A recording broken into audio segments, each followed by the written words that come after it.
Hello class and welcome to this Super Mario World walkthrough right here on Video Games 101 by way of Let's Play with Briggins.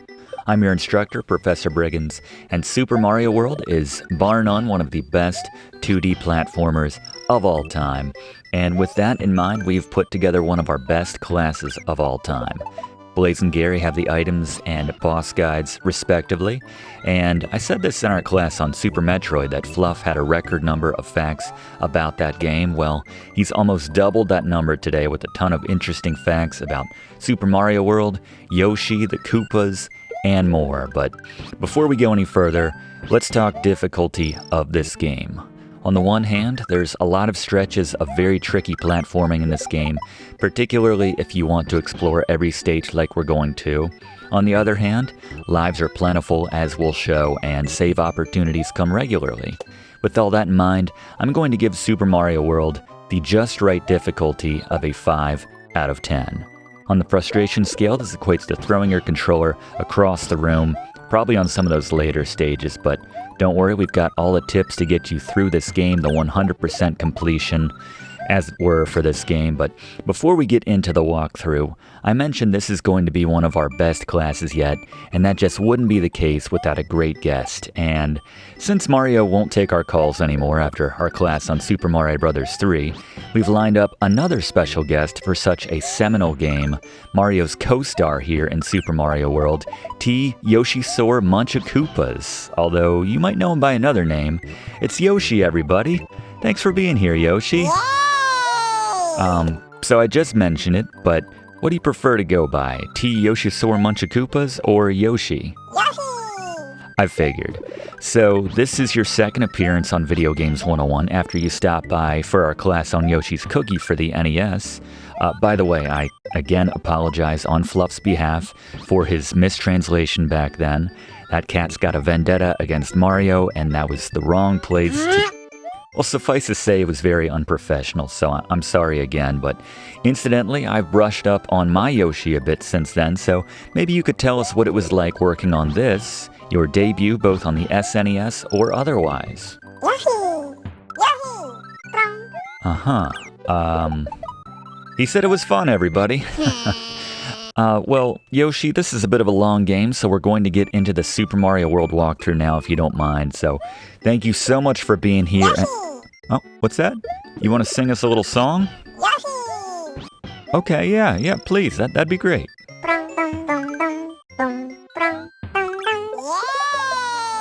Hey, that was part of the Video Games 101 intro.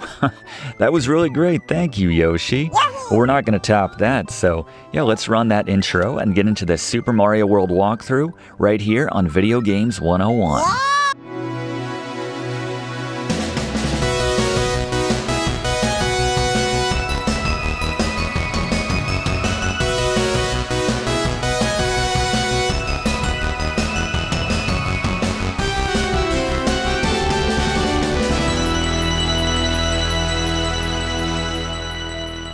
Alright, let's begin a new game here in Super Mario World. Again, big thanks to Yoshi for joining us for that intro. That was a big surprise, that song he pulled out there. That was great, so thank you again to him as we get some context.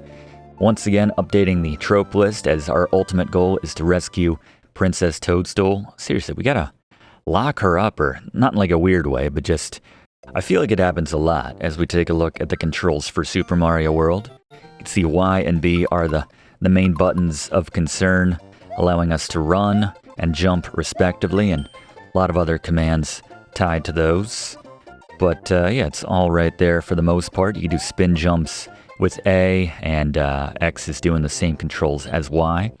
As we take a look now at the Briggs notes for this Super Mario World walkthrough here on Video Games 101. Speaking of Y, make sure you're always holding that down so that you're always running ABR, the first Briggs note, as you have a lot more control over Mario. He's a lot more responsive when you're holding down that run button. Always have a cape feather, that's number 2, plus a backup in that item slot at the top. And then follow this guide for all the secrets. Again, we are going to be covering the 100% completion for this game, which essentially means getting every single exit in this game, every level. And as we spin jump and duck down into this pipe, let's get an overview of some of the early items with Blaze. Alright, let's talk the basic power-ups you'll find in Super Mario World. Everyone knows this one. The Super Mushroom makes Small Mario Big Mario. You can get big and take that hit without dying when you have this. Secondly, the Fire Flower allows you to shoot fireballs, killing a lot of enemies you wouldn't normally be able to take down or even jump on the heads of. Next, probably my item of the game, even though it's just a basic item, the Cape Feather. You can fly with this, you can twirl to hit certain enemies.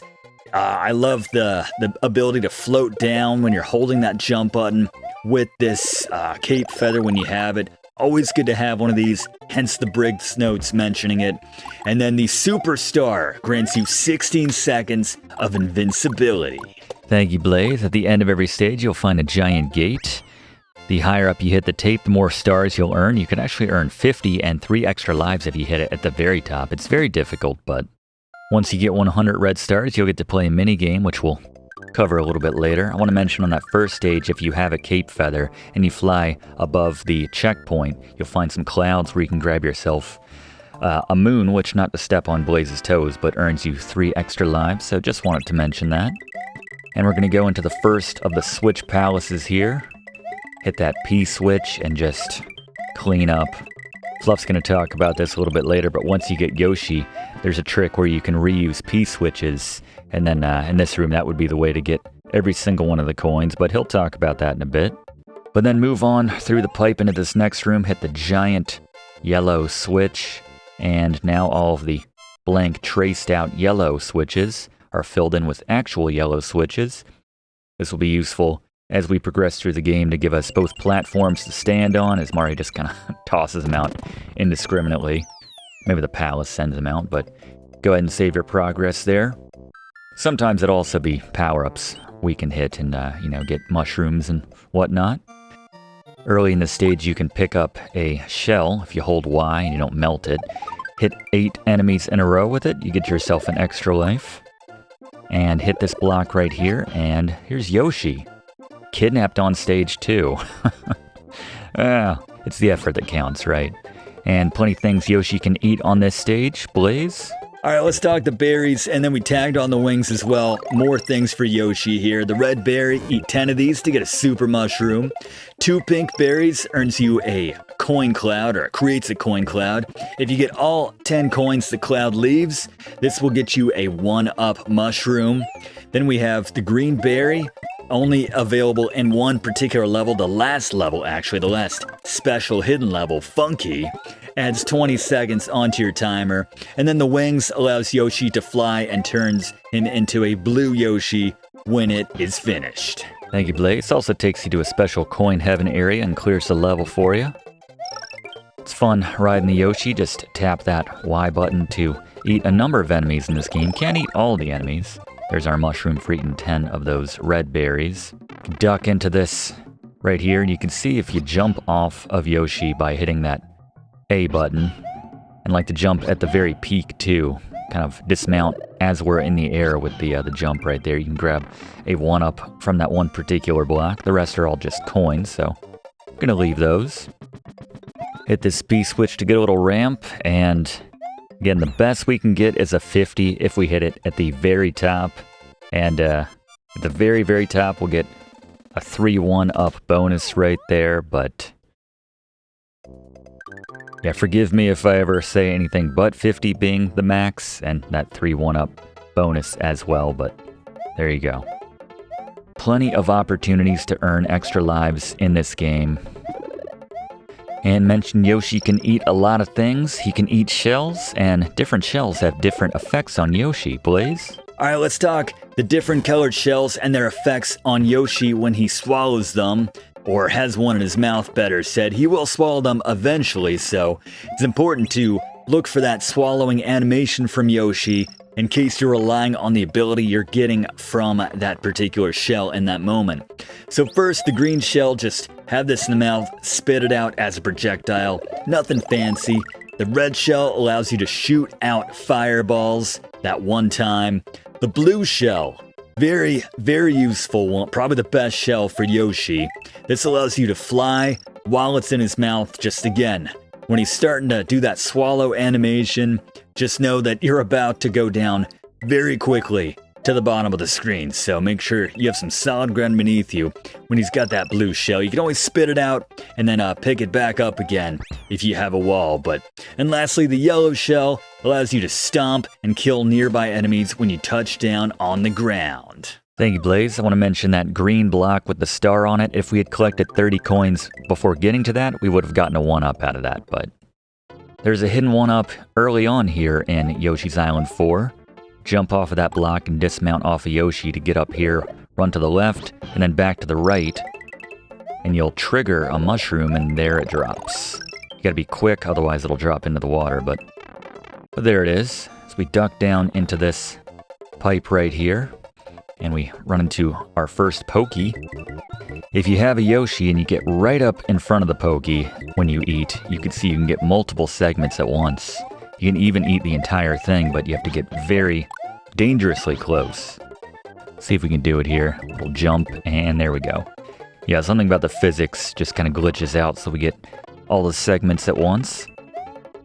Heck of a digestive system that dinosaur has. There's a star in this block right here, so hit it and run through as many enemies as possible. Remember, on the 8th one, we'll get a 1-up, and then additional 1-ups after that. There we go. Get one more before it expires. There we go. And this will just tell us about the gates, but yeah, remember 50 is the max, despite what I might accidentally say sometimes. And if you really hit that tippy top, you get that 3 1-up bonus. We've got enough for our first mini game now that we've hit that 100 gold/red star mark.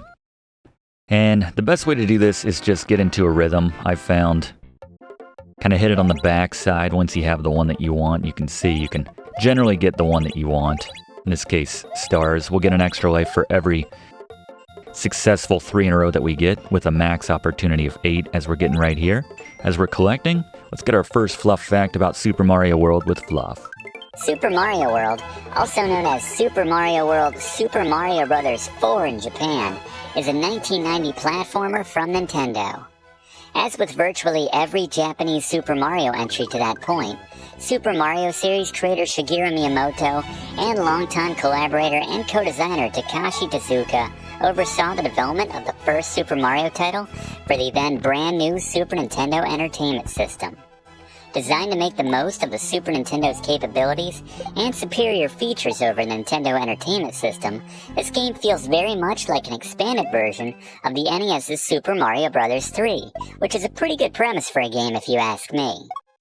In addition to introducing a number of new items, enemies, and moves to the franchise, Super Mario World marked the debut of Mario's dino sidekick Yoshi. Super Mario World was a huge commercial success upon its release, selling over 20 million copies, which makes it by far the best-selling game on the SNES, though it should be mentioned that it was sold bundled with the SNES console for part of its lifetime, and that it was one of only 2 launch titles upon the Super Famicom's release in Japan with F-Zero. Super Mario World debuted to universal critical acclaim upon its release, with critics praising virtually every aspect of the game, and today it's considered to be one of the greatest video games of all time. When it comes to 2D platforming, it's hard to do much better than this game, Professor. Completely agree. Thank you very much, Fluff. Mind the giant mallets, they will do damage to you. I mean, obviously, it's not going to feel good. Not too difficult, just follow along. You can see in that last stretch, as long as we stayed on the fence without touching the ground, with every consecutive kill we got more points, and then starting on the 8th, we would get an extra life for each one. So, easy opportunity to bank a lot of lives right there. And we're coming up on our first boss, so let's throw it to Gary for the first time today. It's Scary Gary's Boss Beaters. Alright, Iggy Koopa, the first of the Koopa Kids.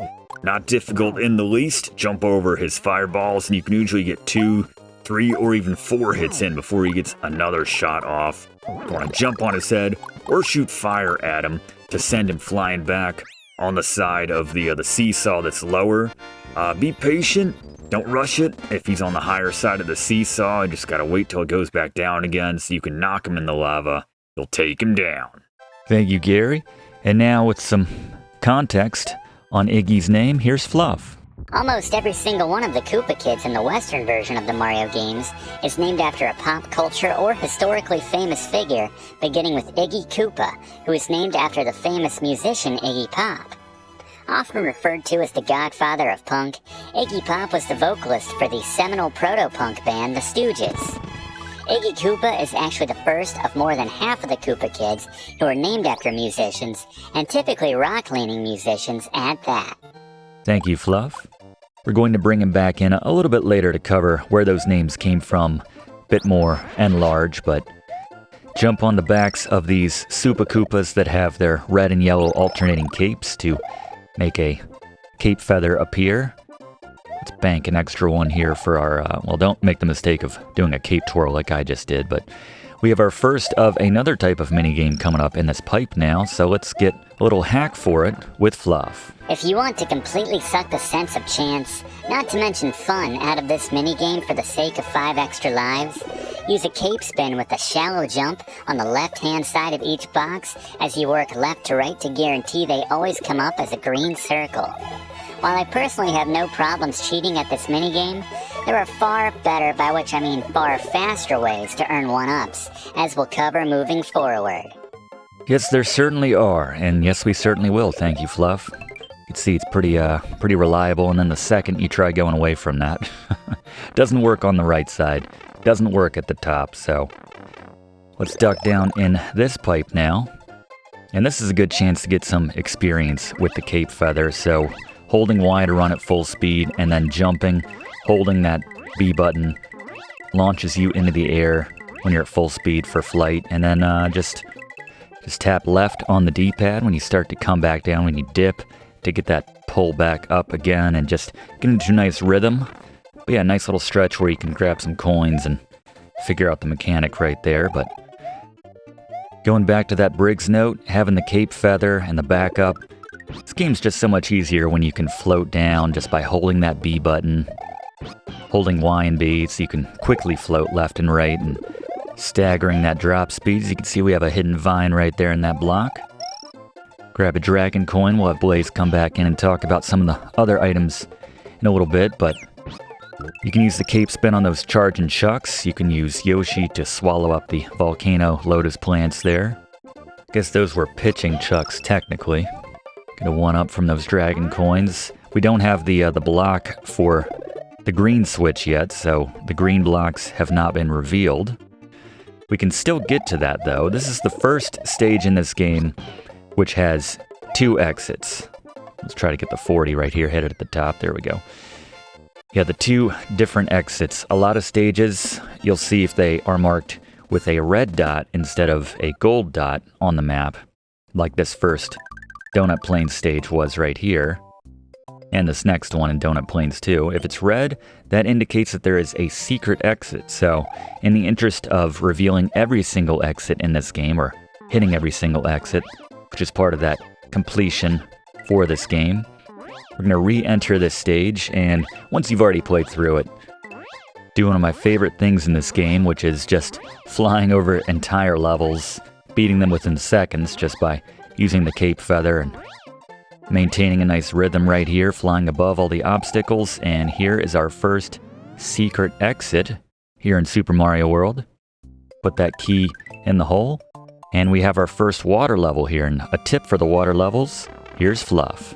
Here's a simple tip to make the swimming levels a whole lot more manageable, Professor.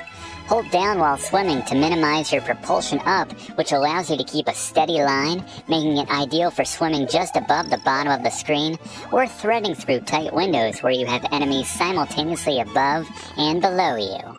Thank you, Fluff, and duck in here for an unaccountably dry section of this stage, and we're going to float to the left to grab ourselves some 1-ups, and while we're doing this, more items with Blaze. Alright, let's talk some more items you can find and pick up with different purposes here in Super Mario World. First, coins, pretty universal. 100 earns you an extra life. Dragon coins, each one of these counts as a coin, but also if you get all 5 of these, you get a 1-up. Some stages have more than 5, so you can potentially get more lives out of that, so keep that in mind. The key, certain stages have more than 1 exit. If you can find the key, put this in the keyhole to get the hidden exit and access other levels you wouldn't otherwise be able to access. And then the P balloon allows you to float for roughly 16 seconds, very slowly, but a few levels make use of this item, but there you go. A few more items here in Super Mario World. Thank you, Blaze. Yeah, as we're floating down here with our cape feather, just kind of transitioning left to right, you can see we can stock up some extra lives right here. As long as we don't touch the ground, as I said, we always get an extra life. But here we are, we're only, 8 levels or so into this game, and we already have 49 lives. Not too shabby. Mind the Rip Van Fish, you get a little too close, he wakes up and will chase you, as long as you're within range. But yeah, that tip Fluff gave us earlier about holding down on the D-pad whenever you hit that B button to swim really is useful for kind of managing how high you go, just keeping that very low and much more manageable so you can keep that straight line for the most part. But yeah, hit that P switch where you can take it with you, but if you hit it, you generally have enough time to swim over here and get to this area before it runs out to get through those keys, which would otherwise be blocks, but pick up that key and unlock the secret exit for that stage. Again, we're going to be showing you every single exit, both hidden and regular, for that 100% completion. So while we're doing this, I alluded to this earlier, so with more information on where the names for the different Koopa Kids came from, here's Fluff. I explained the origin of the Koopa Kids' namesake so far, but I think it would help moving forward if I gave some context as to where the names actually came from. Former Nintendo employee Dave Brooks initially got a job at Nintendo of America in the late 80s after calling Nintendo's famous premium tip line of the day to himself get help with a game. Thinking after he got off the phone, man, that must be a cool job. He subsequently saw an ad to become a Nintendo gameplay counselor and got hired after a pretty basic interview in which he essentially promised that he had beaten some of Nintendo's most popular games of the time to suggest he had some level of skill. He soon parlayed that gig into a role as a product analyst at Nintendo, where one of his earliest responsibilities was to take the poorly translated Japanese text from Super Mario Bros. 3 and make it better for the English release. Note that this was in the days before dedicated localization departments were really a thing, which I think we can all believe, given some of the truly awful and oftentimes hilarious translations we've seen in many of the games we've covered here on Video Games 101. Anyway, part of that job was to come up with the English names for the Koopa Kids, so Brooks assigned the names based on the vibes he got from their appearances. Being a big fan of music between DJing and collecting records, even working at a Tower Records before coming to Nintendo, Brooks named most of them after musicians. Brooks left Nintendo in 1992, but more recently has worked in internet marketing for Bass Pro Shops. But his short time in Nintendo left an indelible mark on the Super Mario franchise. Thank you very much, Fluff. Yeah, that was actually one of the more interesting facts as far as I was concerned for this class, just because, I assumed there was this whole Nintendo brain trust as we continue on here into the Donut Secret House.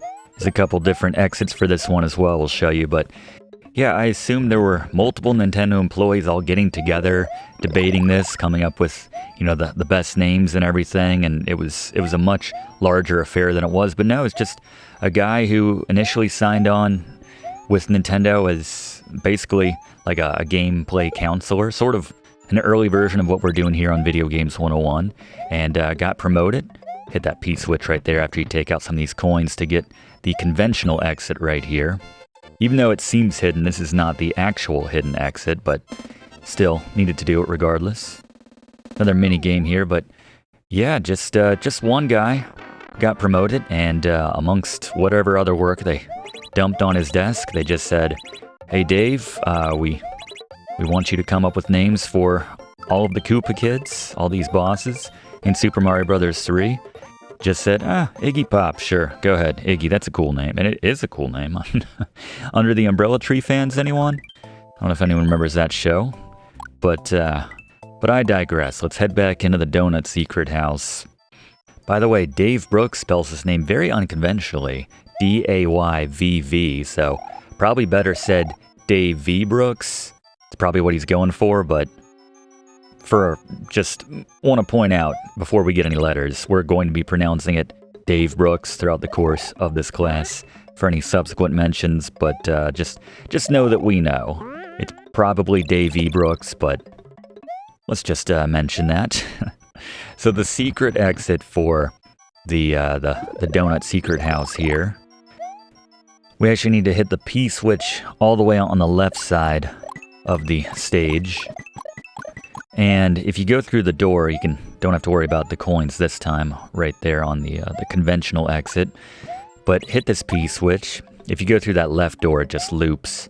And actually, if you go through this door, which is not where we want to go ultimately, you get into this other area where you can hit that and control the movement of the coins. But we don't care about that. So head back through this door, and you can see this is how you get to that under area, and grab that one up in case you were curious. But yeah, this loops back into this room.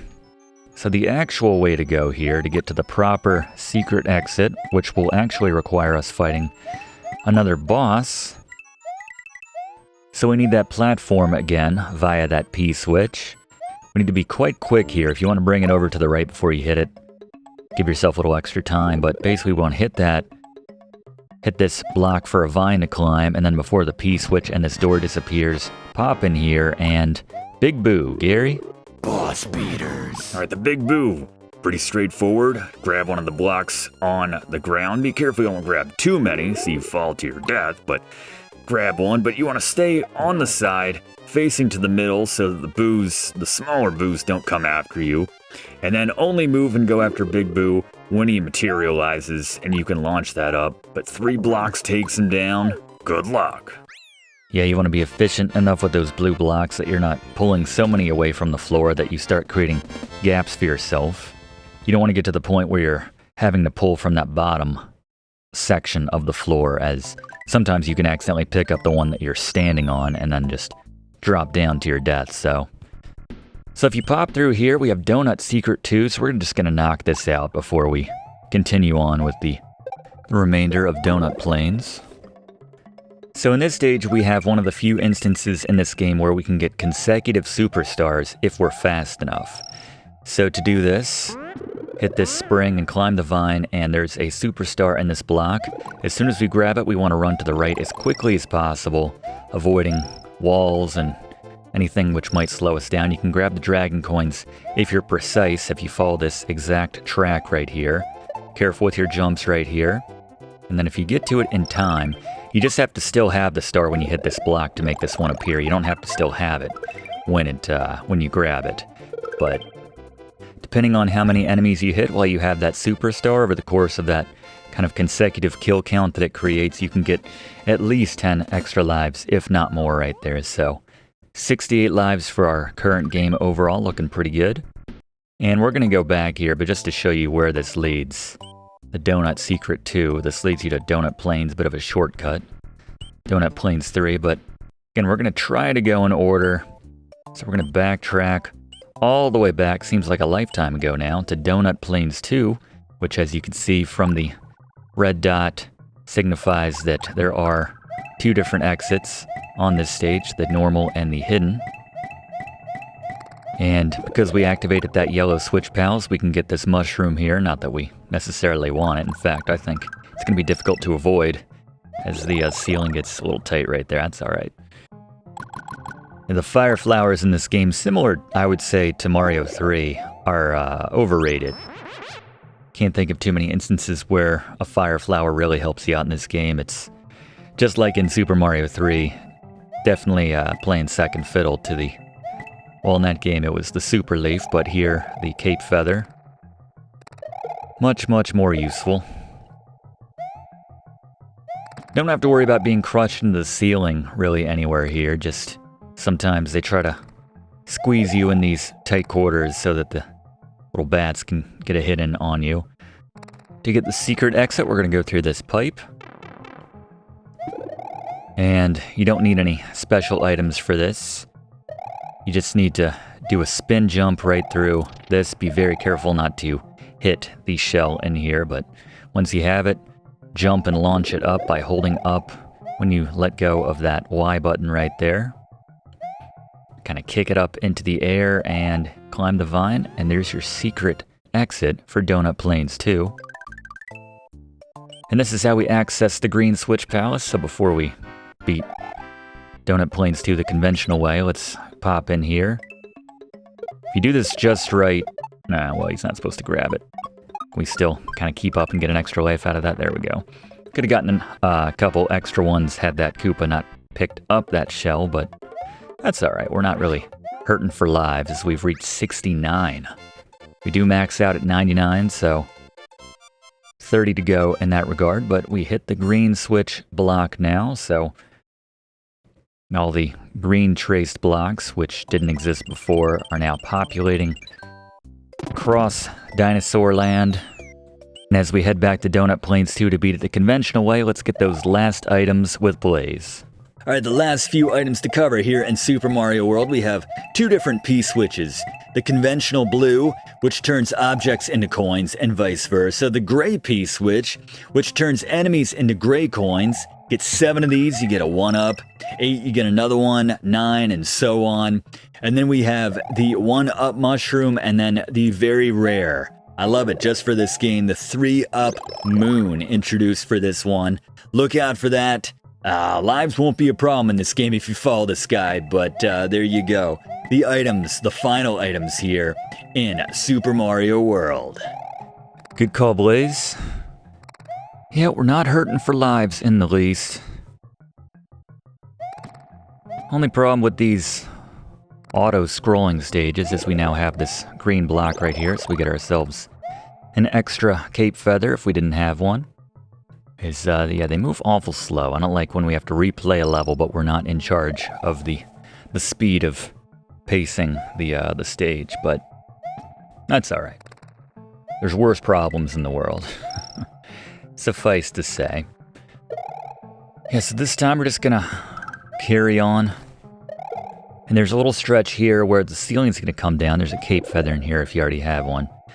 It's not gonna crush us, the ceiling here, but it will make the ceiling a little bit lower, so... just makes it a little more difficult to avoid the buzzy beetles who are walking about there. Hang back here. The screen will slow down so much so that you can't progress this. You'll get crushed if you are on that yellow platform right there, so... give it some time. Makes you wonder who's in charge of the whole screen scrolling speed and everything. Doesn't even come up all the way that time. Finally, exit right here. If you hadn't gone through the secret exit, you had taken the pipe back in that secret exit area, then that would have spat you out right there, but there you go. Come out the other side, onto a stage where we have control over the pacing again, thankfully. A ghost house, actually. Make sure you have a cape feather before you head into this stage. We'll need it to access a very important secret exit. So we're going to go to the right here to kind of reset the ghost to the left, and then run back to the left and fly all the way to the left side of the screen to avoid getting hit. Might have to try this a few times, but once you're up here, just run all the way to the right. And then drop down. Trying again not to take damage here. You got some extra lives. They look like ghost mushrooms, but they work just as well. Guess you can only have 3 on the screen at once right there, but this is the secret exit. And arguably the most important in the game, because this allows access to the top secret area where we can top off our cape feathers. We can get fire flowers if we want them, and we can get Yoshi on demand now, so this always resets when we come here. And speaking of Yoshi, Fluff has a little hack we can use when we have him. Now that we've got a Yoshi, there's a little hack to recycle and get multiple uses out of your P-switches. The next time you see a P-switch while riding a Yoshi, jump on it, then quickly turn and eat it while it's flattened before it disappears. When you spit it out again, the P-switch will be restored to its unused state so that you can hop on it again to repeat the process. Yeah, it's a very tight window, but if you can pull it off, extra coins, yeah, just recycled P-switches right there, very nice. So anyway, going back through the Donut Ghost House again, there's a P-switch right there, speaking of P-switches. Yoshi's too afraid to come into the ghost houses, by the way, and the mansions, or Maybe you just can't fit through the door, whatever the explanation is. Nothing to be found in that room except for some coins, but this will spit you into a variation on the room we were just in. We can fly up here now, go to this platform and through the door for the conventional exit for the Donut Ghost House.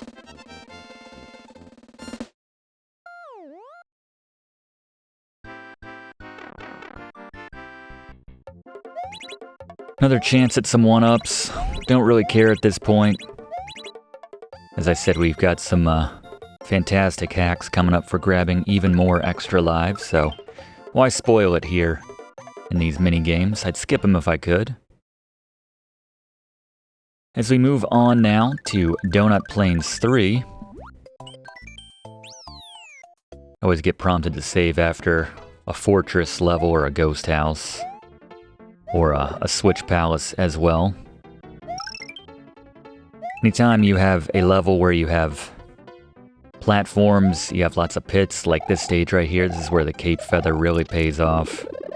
If we drop down there, we can hit that switch from below, that block, make a vine appear, and we can get a dragon coin up here in the clouds.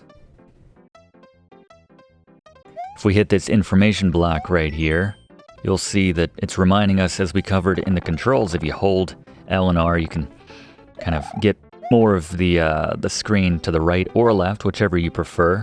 I don't know why you would... You're generally moving left to right. I don't know why you would want less screen showing to the right, but hit these switches as shown to complete the loop and make sure that they don't lead to nowhere. There's another cape feather right there. Yeah, not a bad idea to give yourself a little more camera, I suppose. I don't know how you want to call that. A little more view to the right rather than to the left or center of the screen so you can kind of see what's coming. And again, if we got 30 coins from that block, we can earn ourselves a 1-up. Didn't even hit it that time. Maybe that's what I should start doing just to avoid the stars altogether. It's just not a good feeling when you don't get anything from that, you know?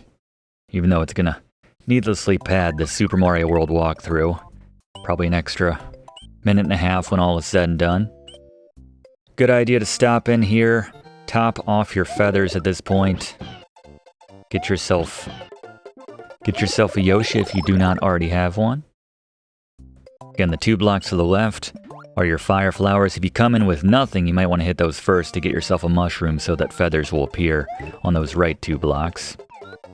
We're going to let that Koopa go into the shell so that it starts changing colors. One of the rare instances in this game of a color-changing shell, which gives us all of the abilities which Blaze covered earlier. So we have flames if we spit it out, we're stomping like a yellow shell, and we can fly as well. You can see as Yoshi swallows it right there. So you get roughly 18 seconds with that shell in Yoshi's mouth before he just kind of gags and just swallows the shell up outright. There's another hidden 1-up right here. You have to go around this block counterclockwise. We might have to be off of Yoshi to actually do it. So from the bottom, just kind of go around that way, and there you go. Just one of countless hidden little gems in this game, in this gem. Still want to show you where all the dragon coins are. Generally speaking, for most levels. Same in here. Drop into this pipe just so you can grab this dragon coin. And I suppose if you make good use of your cape feather without being on Yoshi to just stomp everything to death, then you could probably get some 1-ups from those red-shelled Koopa Troopas. I just like to burn them all up with Yoshi's ability right there when you have one in your mouth, but this is constantly changing even after you knock it out of the block, just so you know. So you can hit it as it's the feather to turn it into a star. We're going to fly right here, and you'll see right up here on this cloud, you got a 3-up moon, one of the rare ones in this game. Also note that if you hit one of the, what would be a Yoshi egg, when you already have a Yoshi, it just turns into a 1-up. Sorry, Yoshi. There'll be others. Hope that doesn't make me sound callous, class, but nice to not have to worry about any hidden exits there. You just have fun, blast right through it. If you just want to fly across the entire level, that's your prerogative. While you're flying, you can stop off and grab that 3 1-up moon. Speaking of flying, if you do it right from the start, if you have a cape feather, you can pop in there to do one of those matching bonus games, which Fluff gave you the hack for earlier, but we're going to skip that. Not like we're hurting on the lives right now at 85. Lots of thwomps and thwimps to maneuver here. Again, everything made easier with the cape feather. The dry bones just patrolling right there.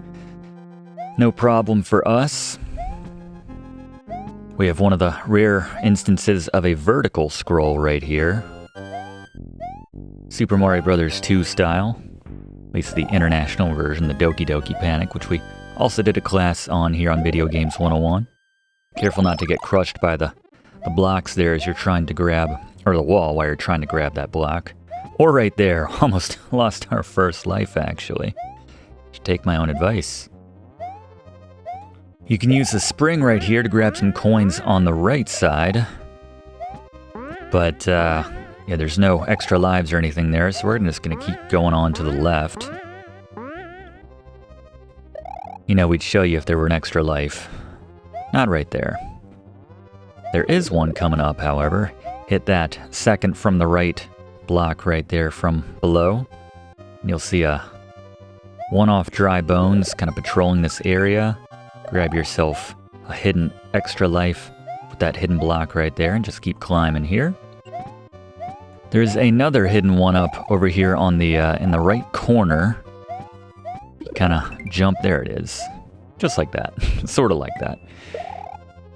And still climbing, still climbing.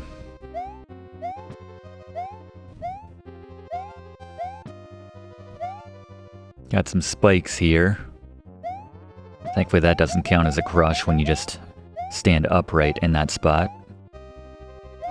And if you hit that green switch block earlier, then you have that tiny little platform there, but that wasn't good. That wasn't good either. And you know what? It's just a testament to how much faith we have in our resident boss expert, Gary. There's actually a power up here. I'm going to skip it as a sign of respect for our resident boss expert, Gary. Boss beaters. All right, Morton Koopa Jr. You want to jump on his head at the start of the battle, then retreat, go to the right side of the screen. He'll climb the wall on the left, and then when he's about in the middle, you want to run underneath him so he drops in the middle. Quickly repeat it by jumping on his head again. Repeat this one more time, you'll take him down. Thank you, Gary, and just like to build the drama here on Video Games 101. And there we go. And Morton Koopa Jr., how about that name, Fluff? Remember when I said more than half of the kids were named after musicians earlier? Well, Morton Koopa Jr. is one of 2 exceptions, as he's named after American tabloid talk show presenter Morton Downey Jr. And before you look it up, class, nope, Morton Downey bears no relation to Robert Downey Jr. Morton Downey Jr. is often credited as pioneering the trash TV format via his short-lived late 80s television program, The Morton Downey Jr. Show. Dave Brooks said he named this Koopa Kid as such because he looked like a loudmouth and thus reminded him of Morton Downey Jr. For what it's worth, Morton Koopa Jr. was often referred to as Big Mouth for how often he'd run his mouth until one of his siblings would shut him up in the Super Mario World cartoon, which had a short 13-episode run soon after the game's release. Good call, Fluff. Anyone remember that show, by the way? The Super Mario World cartoon show, not to be confused with the Super Mario Bros. 3 cartoon show, which came out a year or so earlier. Each game had their own dedicated cartoon, but yeah, leave a comment if you remember that one in particular. As we top off our supplies for this next stretch, Yoshi and Cape Feathers. Moving on. Alright, here we are in the Vanilla Dome area now. 1/4 of the way through this game. Good idea to stop off like we did just before coming here and making sure we are maxed out on all the goodies at that top secret area back in Donut Plains. But yeah, grab this blue shell right off the bat with Yoshi. Swallow up that key and get yourself a very easy secret exit here in Vanilla Dome 1. And as we go for the conventional exit now for Vanilla Dome 1, let's bring in Fluff for another Fluff fact about Yoshi here in Super Mario World. We've mentioned this before in classes on Super Mario Bros., but the idea of Mario riding a dinosaur goes back to the mid-80s. There's concept art of this drawn by Shigeru Miyamoto in 1985, but due to the limitations of the NES, Yoshi didn't debut until Mario's debut on the SNES. At one point, they changed the concept to Mario riding a horse instead, but decided it didn't fit the setting of the dinosaur world, so they kept the idea in their back pocket. They almost implemented that idea into Super Mario 64 before they saved it for Ocarina of Time in the form of Link's trusted steed, Epona. Yep, they needed those extra 8 bits to handle T. Yoshisaur Munchakoopas, it turned out. Here, grab yourself the star and run as quickly as possible. Kind of lost a little time there, but yeah, if you're running the whole time with that star, you should be able to make that without issue, but it's a little tight. Just make sure you don't take your foot off the gas pedal there. If you want to take the top route to get the dragon coin, gotta knock it out with a buzzy beetle. Helps to be small, obviously. Tight space, but there's no incentive besides personal pride for getting all of the dragon coins in this game. There's no percentage or anything that's shown.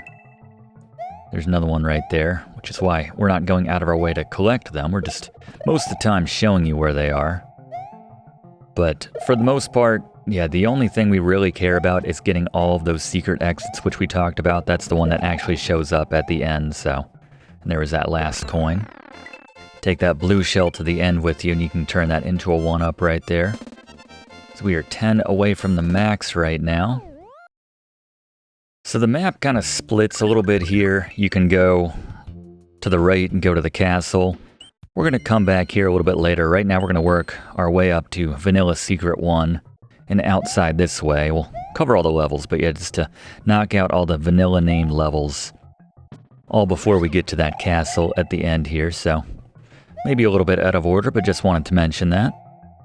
This is another vertical scrolling level, another one of the few. There is a secret exit to be found.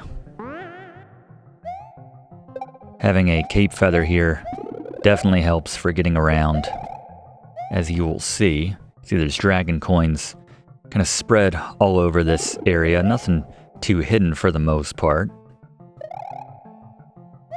If you want to drop down to the left, there's one at the bottom of the leftmost area. A dragon coin, but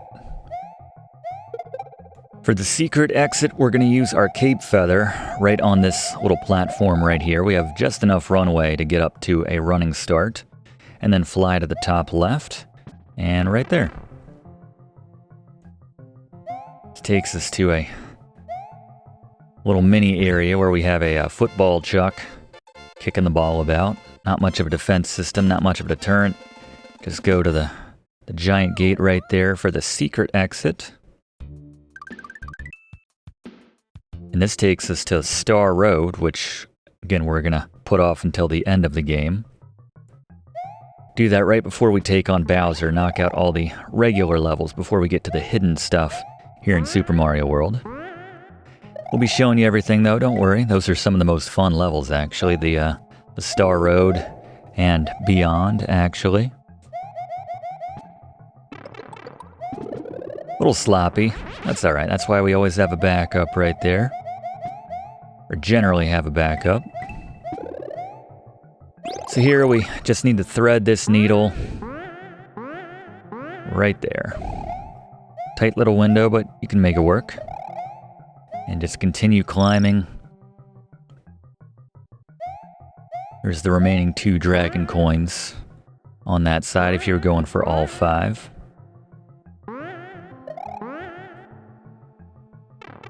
And pop through this pipe, and then you have the conventional exit, once again guarded by a football playing Chuck right there. Punting Chuck. Feel sorry for him. Just wants someone to kick a ball around with. A little too busy right now. Busy flubbing up. Trying to make sure we don't hit any. That's more than I want. That's alright.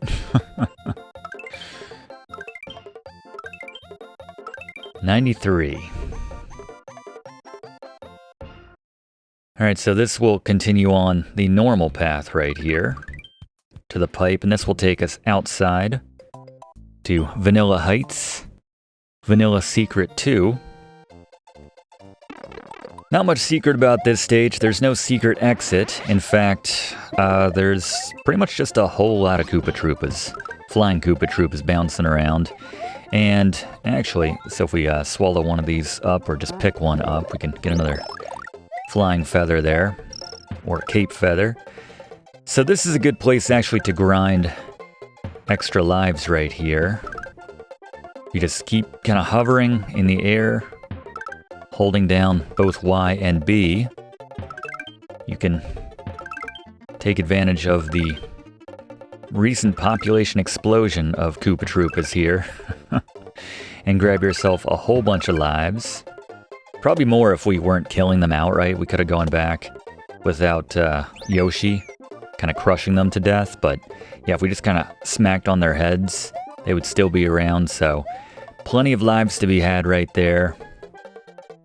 A few more right here. There's a silver P-switch right there, and we can use it on these Spinies, turn them all into silver coins. Like Blaze mentioned, pick them all up, and we get ourselves 3 extra lives right there. And we are now officially maxed out at 99 lives.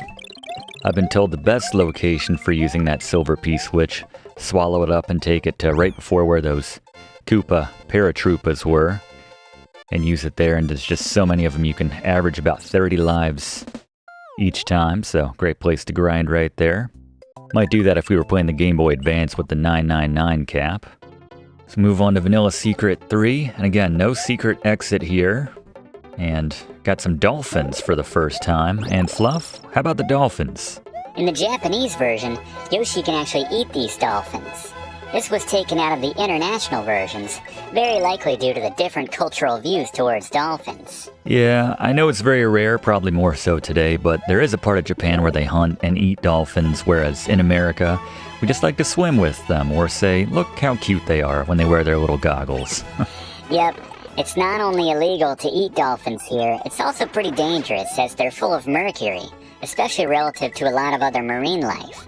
This is due to the fact that they're higher up on the food chain, meaning they live longer and consequently absorb more mercury into their systems by way of their diet over the course of their lives than most of their neighboring species.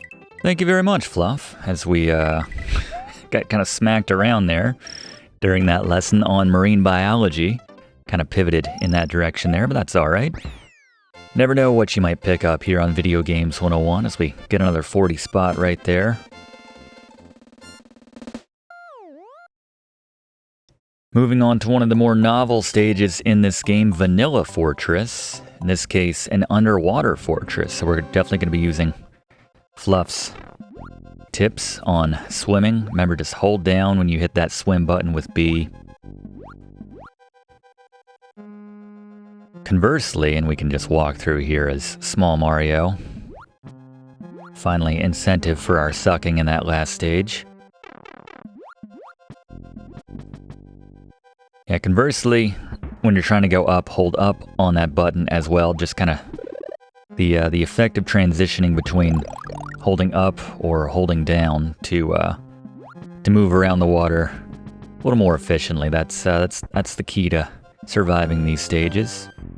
2 different routes you can take in this area. I prefer the lower route. I think it's a little calmer.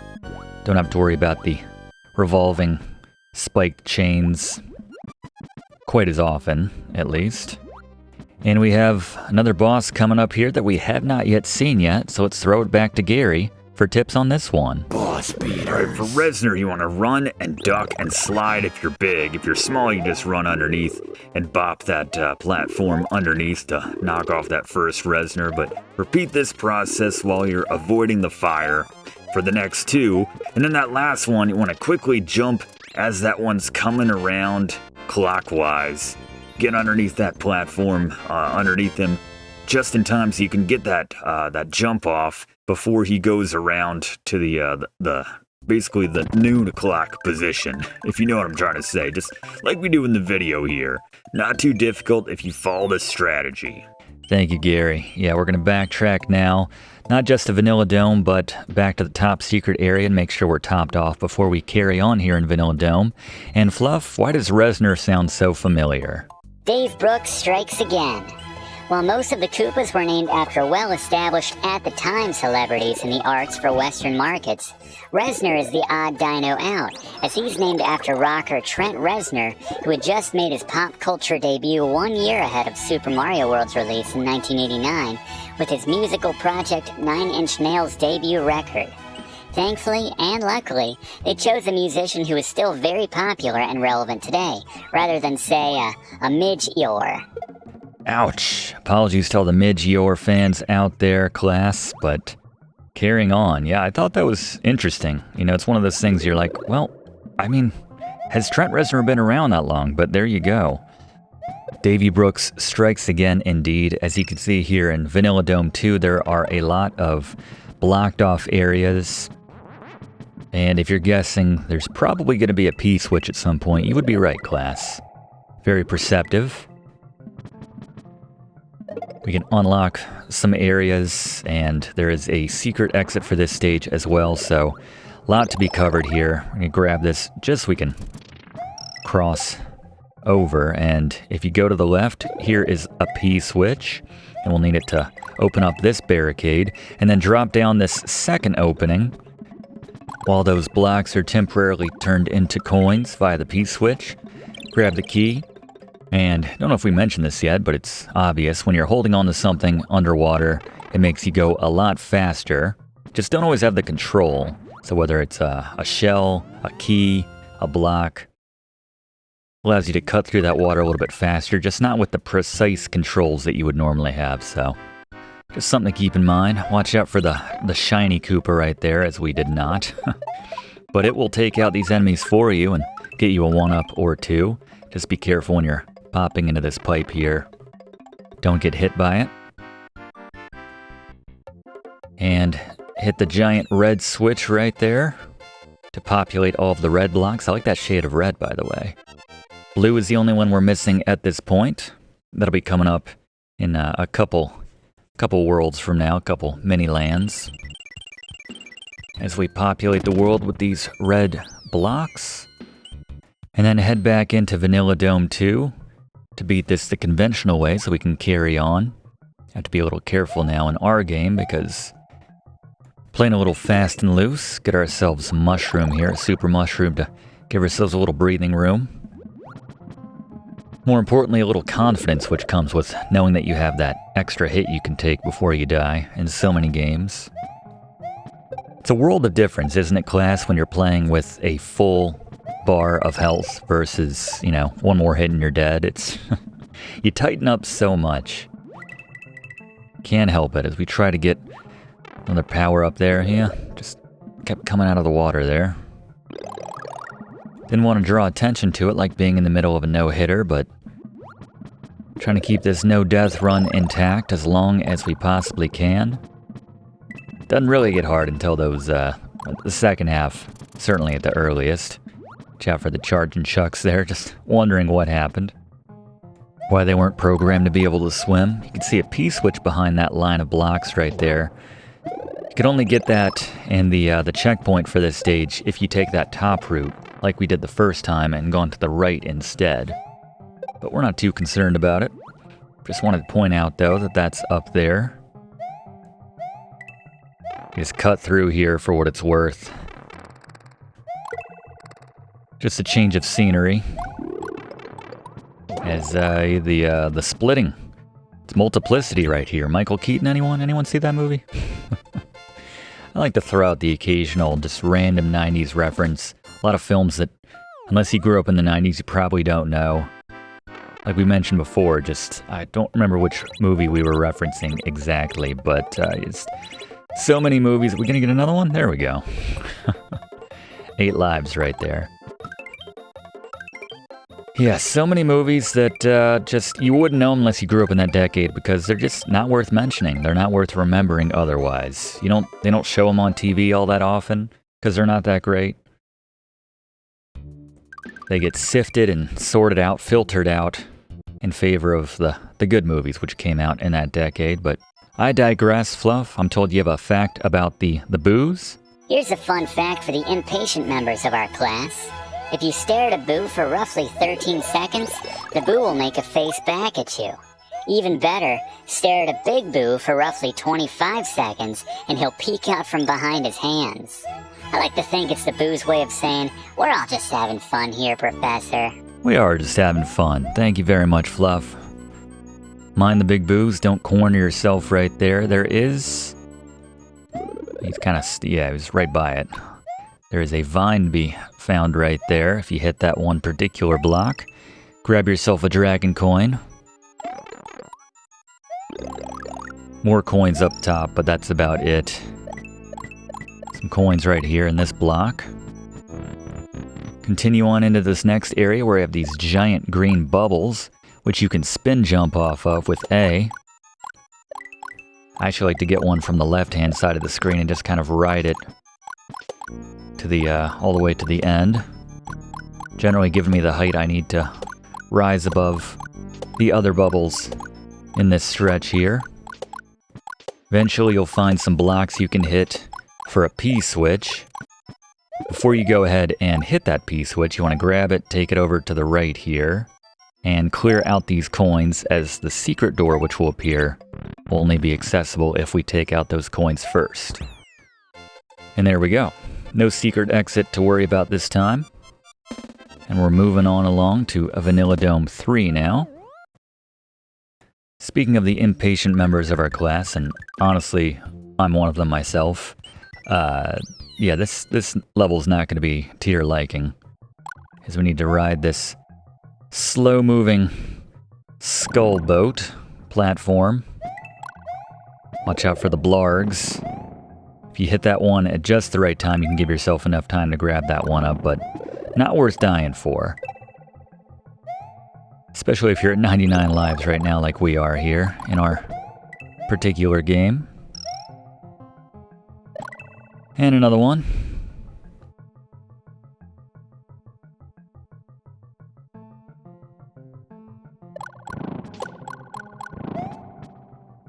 You can actually do a spin jump off of their heads if you do it in just the right spot, but it's not advisable because it's such a tight window. Hit that right there to create a little platform for yourself.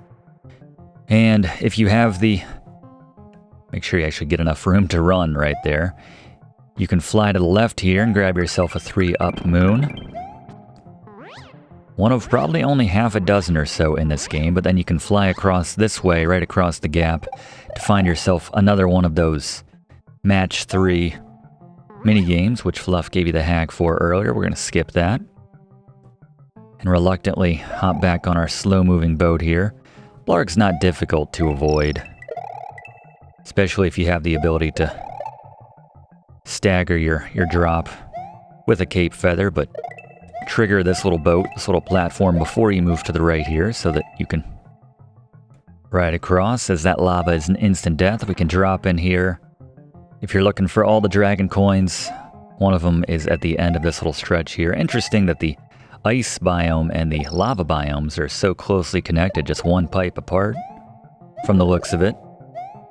Certainly grab yourself another feather right here though.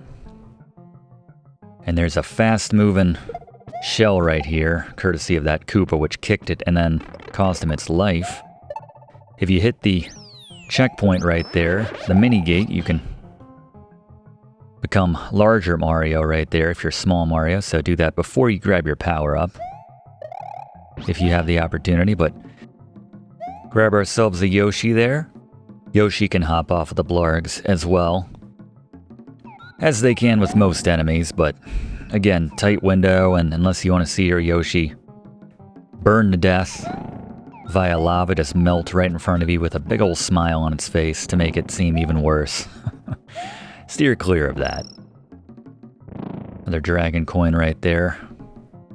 This is one of those stages which has a surplus of dragon coins. I think there's at least 6, I think. For what that's worth. There's one just to be found right here, but there's an extra one if you fly up above and you can kind of, the giveaway is the feather right here, or a sign that there might be something to check out above, so let's Get this buzzy beetle out of the way. And just fly on up. There's an extra one for an extra life right there. And we're going to leave Yoshi up here, hit that switch, and let's go for the 40. Why not? Not going to happen. 30 is nothing to sneeze at, though. 30 might be harder to hit than 40, honestly, so. Or at least that's the consolation mantra I tell myself when I don't get the 40. But moving on, another one exit level. Vanilla Dome 4. This is one of those stages where it's probably recommended to just fly over the whole thing. Certainly a lot more satisfying. Well, I guess it depends on what you find satisfying in a game. If you like playing it the conventional way as intended, then yeah, probably don't do that. But as I mentioned, I get a certain satisfaction out of bypassing the entire stage in just a couple minutes by virtue of our cape feather. Avoid all the bullet bills. Koopa Troopas, Piranha Plants. This blue pipe can be, if they try to sandwich you there, just a barrage of bullet bills. You can go in this blue pipe to find ourselves a level not unlike the one we just came out of, with another slow-moving platform here without the blargs to worry about. Cape Feather makes this a whole lot easier. You can't, if you have Yoshi, actually, you'll get caught right there, so just keep that in mind. Best leave him outside again, unless you want to see him smiling at you as he melts. Remy just stands there on the lava, honestly. He's resilient, that dinosaur, but regardless, I don't like to see it. As we come out of the pipe here, we can hit this to get ourselves a 1-up if we're quick enough.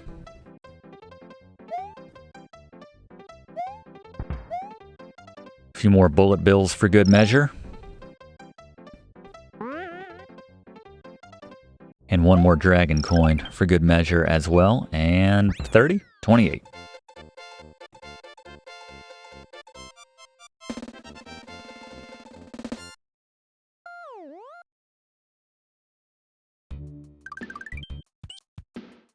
Now on to Lemmy's castle here. And we have Magic Koopas to deal with for the first time in this game. I find it best to just charge right through like we did right there. Be very careful when you're cutting through the top to the bottom with your spin jumps, as you don't want to drop through the bottom floor with your spin jumps and fall to your death. But yeah, take out the barrier right there. You can jump on the Magic Koopas' heads, and then we can go to this next area just to grab yourself a 1-up. Otherwise, you would just go through a bit more lava, a few more Magic Koopas, and eventually a door, but get yourself a 1-up by going that route. Another area which is a lot easier when you have the Cape Feather, which we just lost, but there's a mushroom just down right in here. Might need to wait now to get out. Now we can squeeze it in. There will be one more box right before the boss, as per usual. Make sure that's up, obviously, before you get to the edge, so that you can make that jump right there. Watch out for the dry bones patrolling back and forth. Just knock them down to give yourself a few seconds of respite.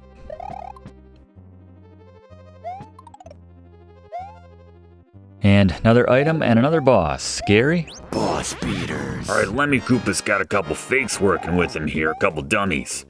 You want to jump when his head pops out, when all the heads pop out. The cape float works really well here, so you can kind of float down, make sense of where he is, and maybe even fall on him. But find the real head, jump on him 3 times, he'll take him down. Just watch out for that fireball as well. Not too difficult. Alright, and Lemmy. Fluff, who is Lemmy named after? In getting back to the Koopa Kids named after musicians, Lemmy Koopa is named after British rocker Ian Fraser, aka Lemmy Kilmister, the founder, lead singer, and bassist of the heavy metal band Motorhead, most famous for their 1980 enduring hit Ace of Spades. While the musician Lemmy wasn't known for a mohawk, Lemmy Koopa rocks one which likely led Dave Brooks, who named the Koopa Kids for the Western releases, to think of this punk and metal connection. Makes sense. Thank you very much, Fluff. It's a nice video. It's been around for a while, but basically, African-American kid going up to Lemmy and saying, I like metal music, but you know, not a lot of my peers like metal music. What do I do? Like, it's basically just asking for advice, and Lemmy just seemed like a good guy, saying, screw him, do what you want. Metal is colorless, essentially, so yeah. Seemed like a good dude. Rest in peace, Lemmy, as we continue our little mishmash of the Twin Bridges and Vanilla Dome areas here. Make sure you grab that Yoshi, though. We'll need one to basically sacrifice to get to the secret area in this next stage, as we're going to take the right pipe here past Lemmy's castle to get to the lower area here in the Twin Bridges, the Cheese Bridge area. If you want to fly through as much of this level as possible, not a bad decision, actually. See these saws on the tracks right here. The cape feather is an absolute must for giving yourself a little more hang time to float over a lot of these saws here, but yeah, take the topmost platform. There's a pipe you can enter here to the right if you want a little change of pace, get attacked by some bullet bills instead of some saws, but we're going to use the little runway here to give ourselves a little more lift and do this one more time. This is a little dangerous. I don't necessarily recommend this. As you can see right here, where you drop down, bit of a crapshoot, but if you can land on one of those saws. So the trick here is to go underneath the giant gate, dismount off your Yoshi, sacrificing him in the process. Grab yourself that 3 1-up moon right there, and that's the secret exit right there. Very sneaky.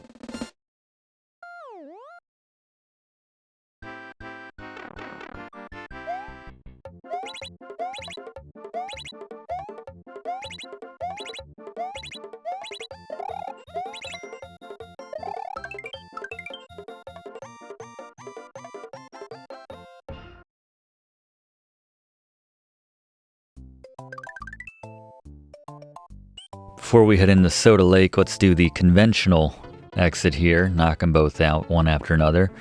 So this time, without the Yoshi, we can just fly through, get that running start, and it can be a little tricky when you can't see yourself to time this, but yeah, this is my favorite way to get through this stage. And as I think I mentioned earlier, this is my favorite way to get through most stages in this game. This is the bullet bill area right here. You can see they'll launch them at you. If you're, yeah, right there. Just from all angles, all directions. Shave a little time off though, but yeah, back to flying through the remainder of this stage. That was a little dicey.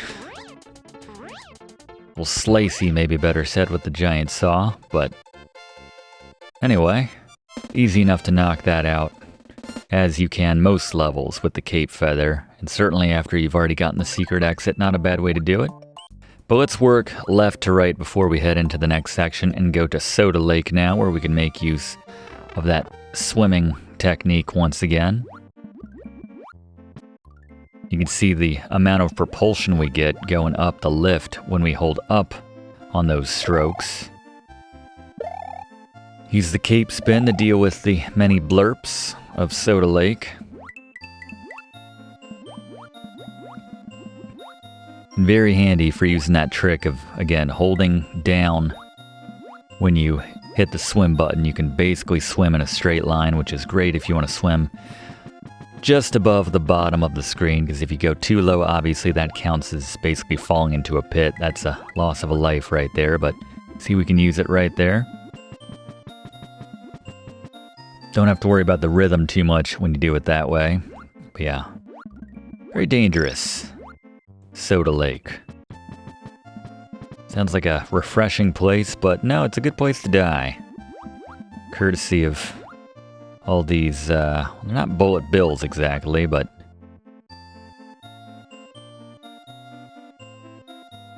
Torpedo Teds, I think they're called. Bullet Bill's cousins.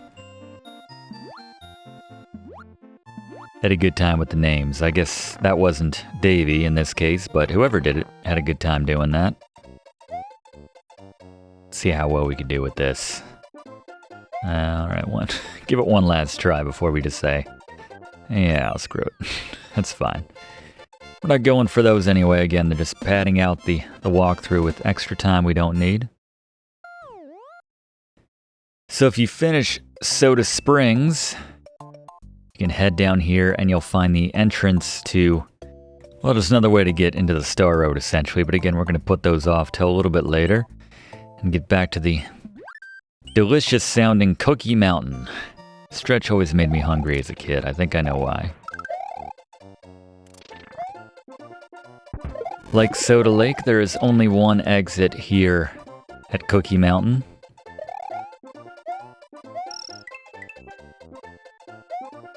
A couple different ways to go, a couple instances where we can go through pipes, but they're all ultimately ending up in the same place, for what it's worth.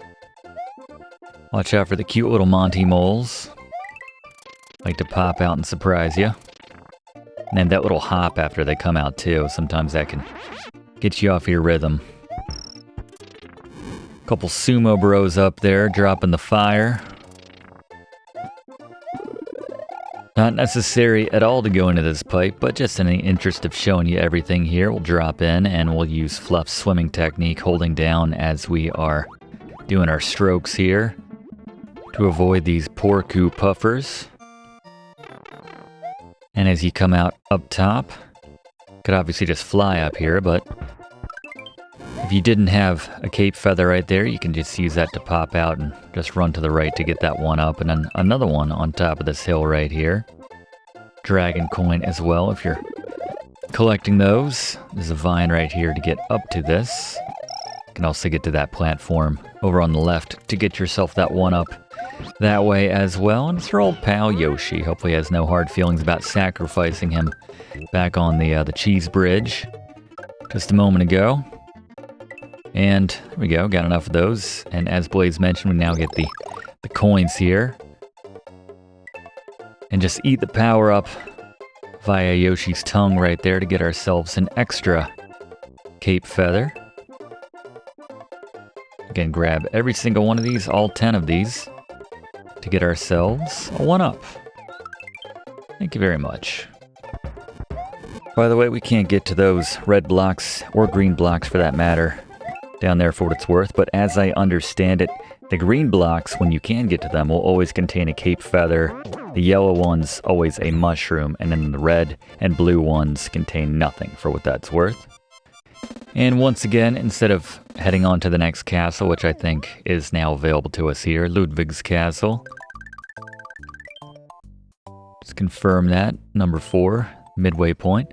We're going to backtrack through Vanilla Dome once again, just in the interest of sort of loosely going in order here. Again, they split the two different ways you can go right here from the start here in Vanilla Dome, so. But we are going to go straight up through here and take the top route on the twin bridges, the upper bridge, where we left off earlier, and Butter Bridge 1. Another auto-scroller, but thankfully one with one single exit.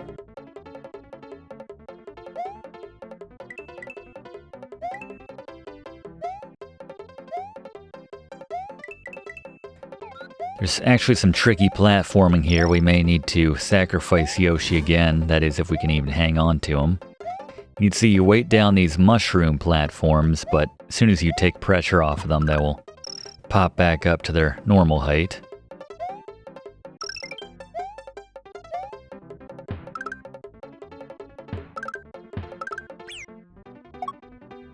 So much for that. I think I was going for the 1-up as well. Completely unnecessary at that point, but yeah, grabbed a couple nonetheless. We lost our Yoshi though, so we need to be careful. Absolutely recommend coming into this stage. We're going down here, so you can ride this one down. Actually makes getting this dragon coin a little bit easier as you thread between those Koopa Troopas. Yeah, I absolutely recommend that you have at least one, if not two, cape feathers before you take on this stage, just because the value in being able to float around as everything's scrolling. Note the one up in that second from the left block right there on that top row as they speed up things here.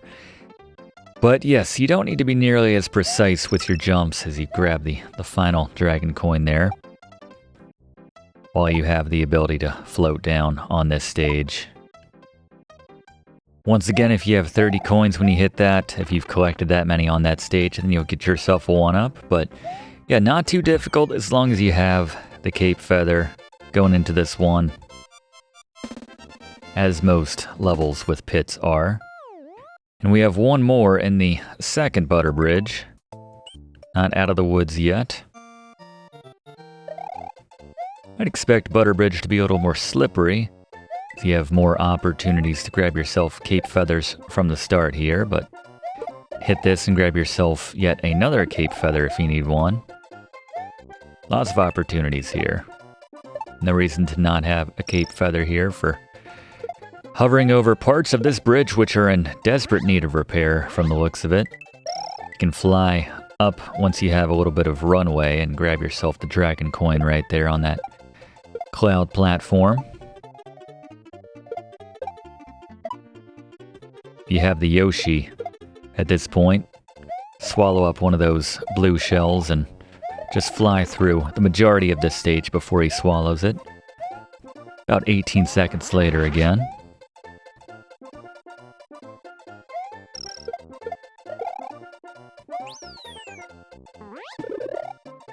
Playing a little fast and loose here. We're trying to hold on to that no death run.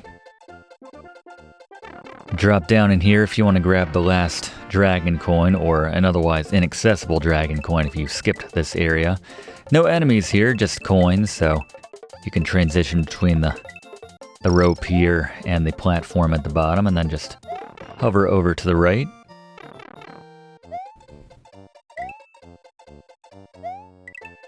A lot of traffic here on Butter Bridge too. And this is the final dragon coin. If you want to bounce off an enemy to get that coin for yourself, then that's the way to do it right there. Again, putting our lives at risk here, just trying to give you the full experience, as we made off with 40 stars here at the end of Butter Bridge 2.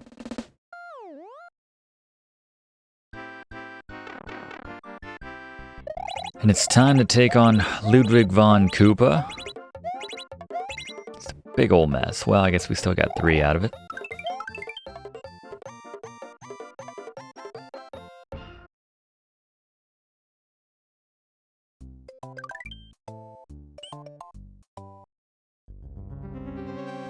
And Ludwig's castle, quite a bit different from most of the ones we've encountered so far. Very tight spaces we're operating in here. Having the cape spin helps for taking out enemies. And we can pop through the ceiling right on that square right there. And just to show you, because I have no interest in doing the actual minigame, but there is one of these match games here. I'm just gonna go ahead and skip right on by it. Either way, if you kept going through the door, this would pop you out in the same spot right here. Mind that ceiling coming down, just get to that switch. You have plenty of time to, without having to rush and make any rash moves or decisions, which will probably end you up in the lava. You can hit that switch to reset it. And then at this point, just run for your life, right to left. You should make it with plenty of time to spare. And then we have another fence area.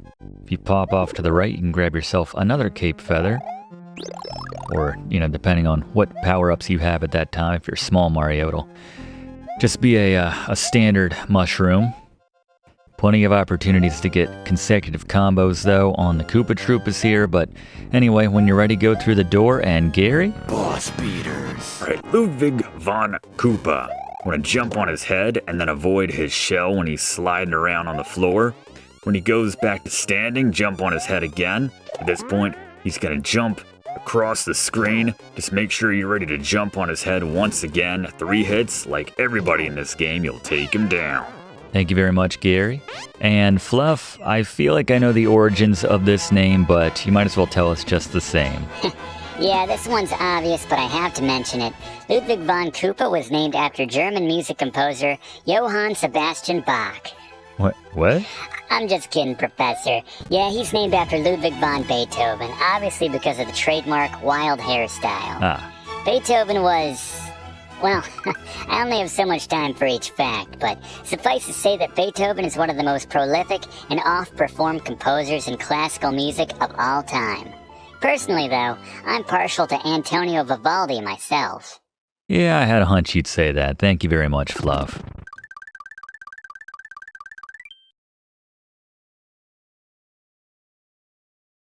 Alright, we are now roughly halfway through this game as we enter the Forest of Illusion here in the Super Mario World walkthrough. Another instance where we have 2 exits on this stage, and we're going to go for the secret one first, and then on the second run through, we're actually going to bring in Fluff to cover a fun hack on this stage, which you can use to bank a lot of 1-ups, a lot of points, and speaking of 1-ups, you can knock that one out and then bop the musical note to get it to go over the lip there so you can grab it. Once again, if you have Yoshi here, you can just swallow whatever's in the box or you can bop it out. Grab yourself a star. Probably a good call when you have everything else that we have at the moment, by which I mean 2 of the feathers, and you can just grab lots of extra lives right here. Seriously clean up. That's not even the tip I was talking about, the hack that Fluff's going to mention, but yeah, hit that block right there and get yourself a balloon. You have enough time to take your time and float down and let it wear off, and then bop this block right here to have a key appear. Grab it, and there's your secret exit. But again, we're going to get both exits right here. So let's head back in, and as promised, Fluff, I'm told you have a little hack on this stage. Good way to rack up a lot of points, coins, and lives. One of the best places to grind lives, coins, and points is midway through this first Forest of Illusion level. Midway through the level, you'll find 3 wigglers on one relatively small stretch of land. If you're Cape Mario, you can jump on one, then float down to land on another. Make sure you hold run for the extra floating speed, then alternate on the 3 of them back and forth, going far enough to scroll one of them off the screen each time. When you float back, it will have reset to its yellow state, allowing you to jump on it again to earn more points. Continue this without ever touching the ground to not only bank a 1-up, 2-up, and 3-up, but increasingly odd-looking symbols which earn you lots of coins and will eventually max you out at 99 lives and a max score of 9,999,990 points. Thank you, Fluff. Yeah, there's a couple different places where you can do that on this stage if you don't want to be obscured by the trees, but there you go. As we're heading into another level with 2 exits, a secret and the conventional one. I like the secret exit in this level in particular. Little sneaky, it rewards exploration, I guess is the best way of putting it, or it rewards following this walkthrough, I guess, to put it another way, but let's take your time here. Note that you can't fit in above the urchins. They will do damage to you, so yes, patience. Very much key in this stretch, as much as it pains me to say, because, again, I am not patient when it comes to platformers, or most games, for that matter. Which is why a lot of times you see in these classes, assuming we have some decent items coming up, some restorative items, I'll just play tank mode and avoid as much damage as I can, but otherwise, you know, if you're feeling confident, just go for it. One of our many mottos here on Video Games 101. Again, just take your time, mind the rip fan fish. That one shouldn't be a problem. And the secret exit is down and around in this section. So we're going to drop down. Probably drawing the ire of some Rip Van fish here. Some narcoleptic Rip Van fish. And just swim on through this false wall. Key in the lock, and there you go. Simple enough, right? And this takes us to the final Switch Palace, the blue Switch Palace in this case. Be very careful when you hit these P switches to drop down all these spinies. I'm gonna take out some of the coins first so that they can drop down. You can actually go ahead and when you turn them into coins with the gray switch. And then you might want to backtrack to get some to sort of respawn. And we can probably get ourselves a 2-up right here. There you go. Can't stress this enough. You really should not be in need of any lives at this stage in the game. Just saying, if you've been following along, but hit that blue switch right there to populate Dinosaur Land with blue switch goodness. Spread across the land. And our progress will be saved, so. Little bonus right there. This looks like we're littering all across Dinosaur Land, but let's head back into the Forest Illusion number 2, which looks a lot more like the Ocean of Illusion. Illusion, a key term right there, though, with that false wall just now. I like the music in the Forest of Illusion, by the way, one of the better pieces here in Super Mario World, but yeah, going for the conventional exit here. Take this block to speed things up a little bit. Normally, as I said, I don't like the lack of control you get with these blocks, but I guess if it gets us to our goal a little bit faster as the conventional exit, 9 times out of 10, much slower than the secret exit, so anything I can do to shave a little bit of time off. Most of the dragon coins are pretty linear in this stage if you do a little bit of exploring or, you know, taking the slightly longer route in some cases, or a lot of dead ends in some cases as well. You can find all the dragon coins here in Forest of Illusion 2. The one exception is going low earlier on before we went up and to the right to continue on. Basically to the left of where the secret exit was, but yeah, you can't access it that way. Lots of Rip Van fish here. Just go right through the middle, use those weak strokes that Fluff mentioned by holding down, and just get the heck out of here. Too many baddies on the screen at once for my liking.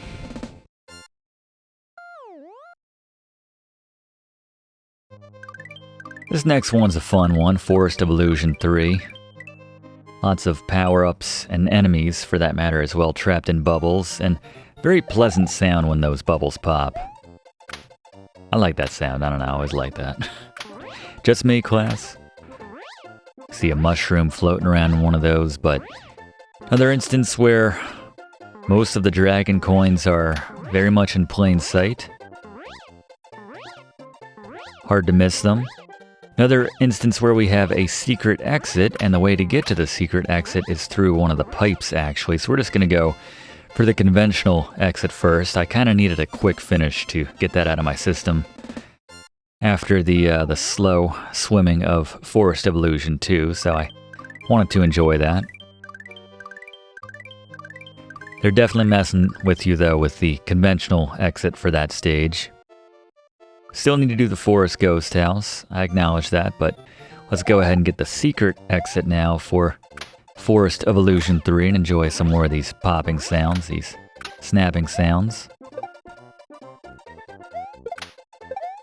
Grab yourself a Yoshi from this block right here. Sometimes I just go for the Yoshi when I need an extra hit. It's like a little bit of body armor, basically. You can see the cape feather works quite well on spamming those the hits on those blocks, much better than the jumps. Not your older brother's Mario right here, but yeah, we can pick up or swallow that spring right there. Just move that slightly to the right to get over that if you're not flying through. And ultimately we're going to drop ourselves into a tall pipe, which we have coming up here.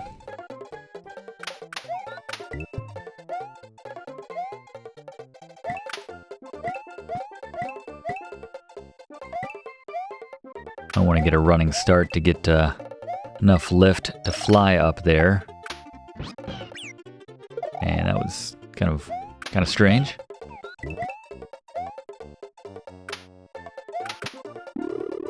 This one right here. Extra tall pipe. But yeah, drop down in here and you just knock through these like we always do. You have Yoshi just swallow the key. And there you go. The secret exit and the only exit to actually leave the forest right here. But we're not quite done. We still need to go back to that ghost house we haven't gone to yet. And it looks like you would have to assume there's more than just 3 or 4 stages here in the Forest of Illusion, and you would be right. There's quite a few actually, but we're heading to the ghost house now. This is a fun one because we can actually leave the confines of the ghost house, which again you might assume based on seeing a door outside the confines of the ghost house. Once again, 2 exits here in the ghost house of the Forest of Illusion, but they're actually right next to each other, so once you figure out how to get out of the ghost house the first time, second time is very easy. Actually easier because we're going to go for the secret one first, and that one is just a few steps beyond the normal one, but come through this area here, watch out for the ghosts above you, the boos flying down. Again, when they come solid white, that's when you know that they mean business. I like all the different types of boos represented here. You get a nice variety of boos. All types. But anyway, grab this P-switch, I don't know what I'm saying. Go to the right here. And go through that secret door which appears. After you take out some coins, of course, you can get through it. And we're going to run right by this first door. And there's the last dragon coin, by the way. We missed 2 in that last room. But go through the second door, and you have found, well, 3-up moon, and also the secret exit to the ghost house. And you'd have to think, wow, secret exit to the ghost house. This has to lead us somewhere amazing. And you would be right if you like Forest of Illusion Level 1. I do, so I think it's great. But we're going to head back into the ghost house once again. And as I said, the normal exit right next to the secret exit. We passed it, actually. So we're going to do the exact same track again, using our little spin jump, since we don't have the benefit of the cape feather now to enjoy a little more drop with our Mario here. Still gutted we couldn't get him. I'm sorry for this class. I think that sentence made sense. My apologies, but yeah, if you saw our class on Super Mario Bros. 3, which you can check out via the link to the playlist in the description, every class we've done on this channel, then you might know why, but still great to get Yoshi there at the start. Very dangerous to go for the dragon coins in this section, but yeah, the exact same thing. We're going to stay as low as possible to avoid. Had a better run the second time, actually, as we leave the ghost house better off than we came in. That's always the goal, right? So come on right down and enter this first door this time. No 3 1-up moon to greet us and reward us for exploring this time, but more importantly, I suppose, we have access to a new area, which we did not have before, and yeah, another mini game, which when you're posting 99 lives on the counter like we are right now, probably not going to put too much effort into it, just trying to get it over as quickly as possible. I guess I'm happy with that score. We passed 1 million points just now, so we're looking good in that regard. So this brings us on to Forest of Illusion 4, which we're going to enter right here, and red dot once again signifying there are 2 exits here. You can grab the one up from Lake of 2, which they're using as bait right there. And we're going to wait for the star right here and give ourselves a little invincibility for the moment. And just try and, there we go. And why not enjoy the cloud with Yoshi, with the star. We are kitted. We could not be more kitted out if we tried right now. Maybe if they'd worked in a Tanuki suit or something. I like that Yoshi's feet going through the bottom of the cloud there. The cloud won't last forever. Give out on us right there, but long enough to drop down in here and enter the secret exit for Forest of Illusion 4. Obviously, you don't need the cloud to get into that pipe. You can just jump off an enemy. You can dismount your Yoshi if you have one. So many different ways to, whatever the expression is right there. Slice. Oh my gosh, I'm sorry, Yoshi. Just talking about what a good guest he was in the start, but that's alright. And let's once again grab the star, assuming you have everything else that you need at this point, and the cloud just kind of slows us down. Just wanted to show that off before, but here's your checkpoint for the level. You can also fly in there if you have the cape feather, obviously, but if we go through this middle pipe, by the way, this will take us to an underwater section, but there's no secrets, no reason to go through there. There's no dragon coins or anything. If you want to fly up there, if you had Yoshi, obviously with the blue shell, or if you just fly up there, you'll find a dragon coin at the top of that string of coins, but we'll just hold on to it. Earn ourselves a completely unnecessary one-up right there. Just because it feels good, right? We're chugging right along through the Forest of Illusion here. Got both exits. And they love their redundant exits here in the Forest of Illusion. They just like deforesting the area. Deforestizing? Not sure the proper term, but it's not good. Don't cut down trees when you don't need to, class. Admittedly, a very specific group of the class right there, but nonetheless, here in Forest Secret Area, all we're doing is bypassing a lot of needless platforming, and if you fly over the checkpoint right there at the end, or the big gate, then you, yeah, whatever, it's fine. Then you get 3 1-ups like you can see right there, but yeah, I completely recommend that you come into this stage having yourself a cape feather and just doing what we did right there, because riding the platforms, dangerous and slow. Not in that order necessarily, it's more slow than dangerous, to be clear, but yeah, just nothing to be found there, no secrets as we enter the Forest Fortress. And that would have been an interesting way to earn our first death right there. So a number of buzzsaws to watch out for. They'll try to kind of herd you into a corner between the different obstacles. But if you play it like this, it's not too difficult to avoid. Obviously very helpful to have all the switch palaces hit by this point, as all colors are represented. You just hug the front of the screen to avoid this one here. There's enough room between the two obstacles. And same here. Find most of the time if you just stay in the front of the screen, you'll be just fine. More grinders here to deal with, I think that's the technical term. Note that you can spin jump off of these if you want to. But if you have the cape feather, you can just kind of pick your moment when you drop down and use that ramp to get yourself up with a little momentum. And you have a choice coming up here, and I'm probably going to regret this, seeing as we are working on a no-death run here, but in the interest of showing everything, get some running room. And if you have the cape feather, stay as high as possible, and over this massive lava pit, you will find yourself a whole mess of 1-ups. I think there are 9 of them? 9. Yes. Very satisfying. Not sure the placement, but yeah, come in here and you find another room full of resoners. Recall Gary's boss beaters. And just like that. Yeah, if you can hit that jump just right, that works just fine.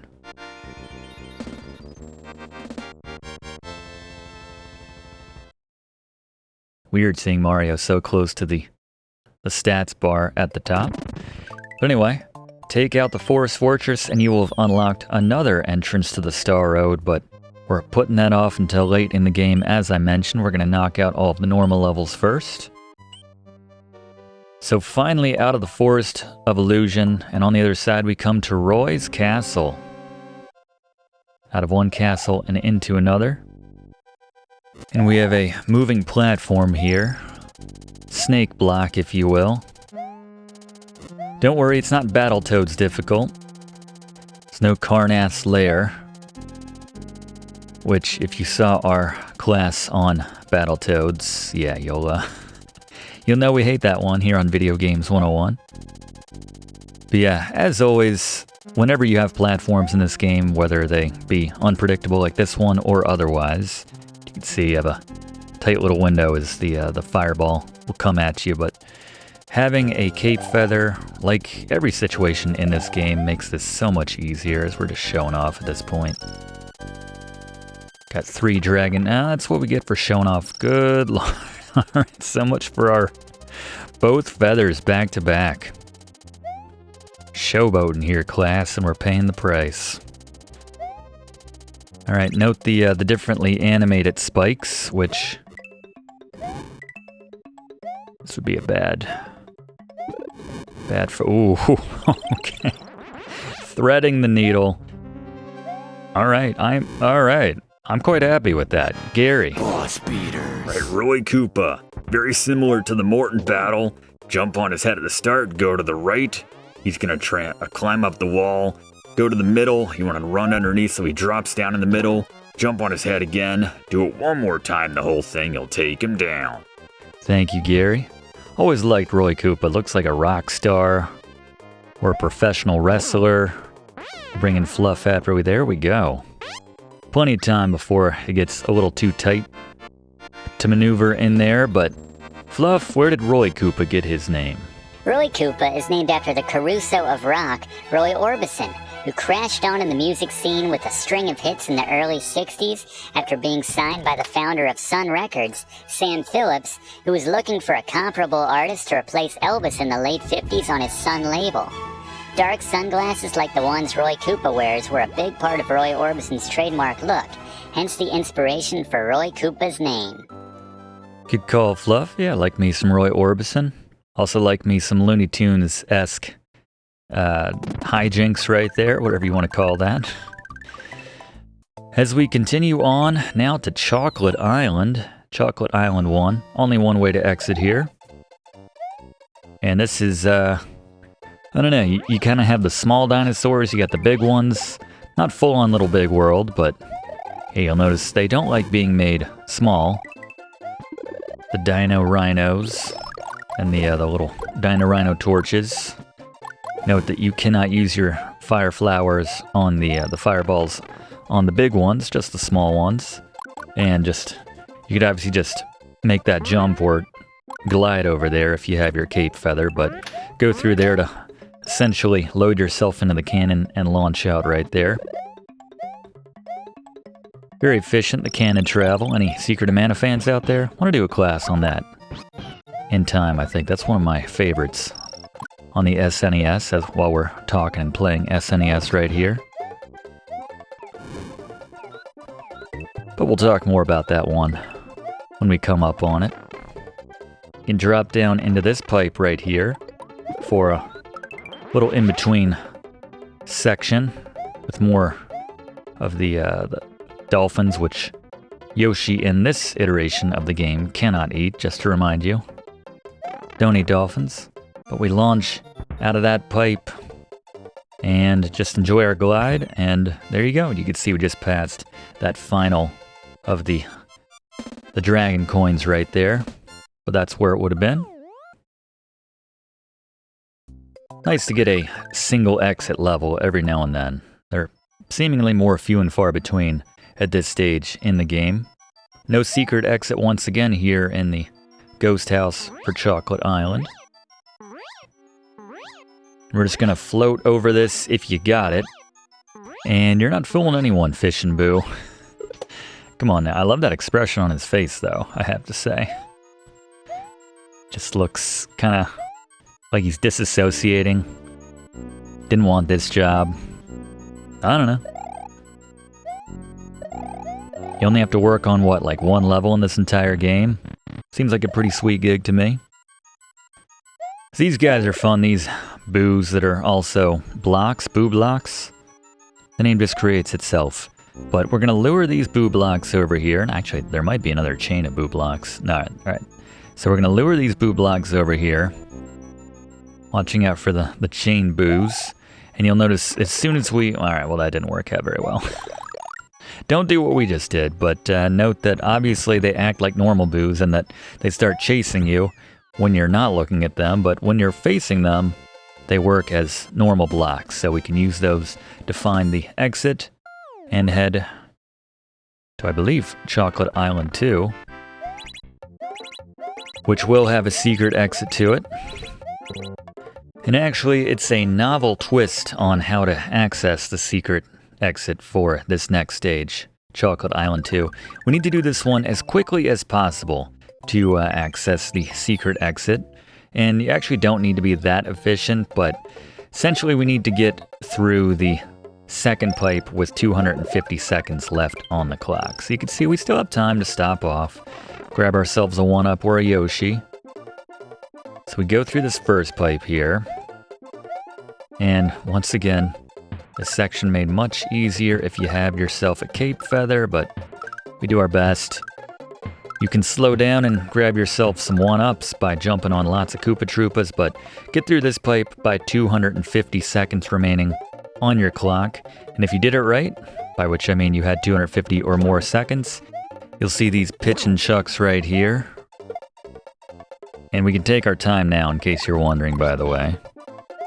And we're going to do that so we can grab ourselves a couple of cape feathers, which will appear in these green blocks right here. You get different varieties from the different colors, but I'm going to head through the secret exit like so. And we're going to come back and do the normal exit, but first we're going to follow this pipe through and just kind of knock out this. You can see Bowser's Castle in the distance as we go to Chocolate Secret. Only one proper way to beat this stage right here. Getting to the end and surviving. But yeah, you got some chucks here. Some buzzy beetles. There's multiple ways to go out of this area. We can go through this pipe right here, and if we do this instead, we get taken outside. Who set up the plumbing all across Dinosaur Land? These pipes seem to go everywhere, but Cape Feather very helpful here just for avoiding the Hammer Brother, just flying right over. No time. Got a checkpoint right there.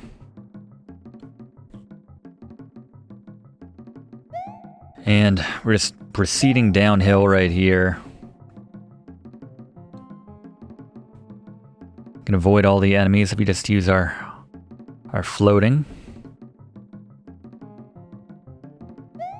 We're not missing anything of vital importance here.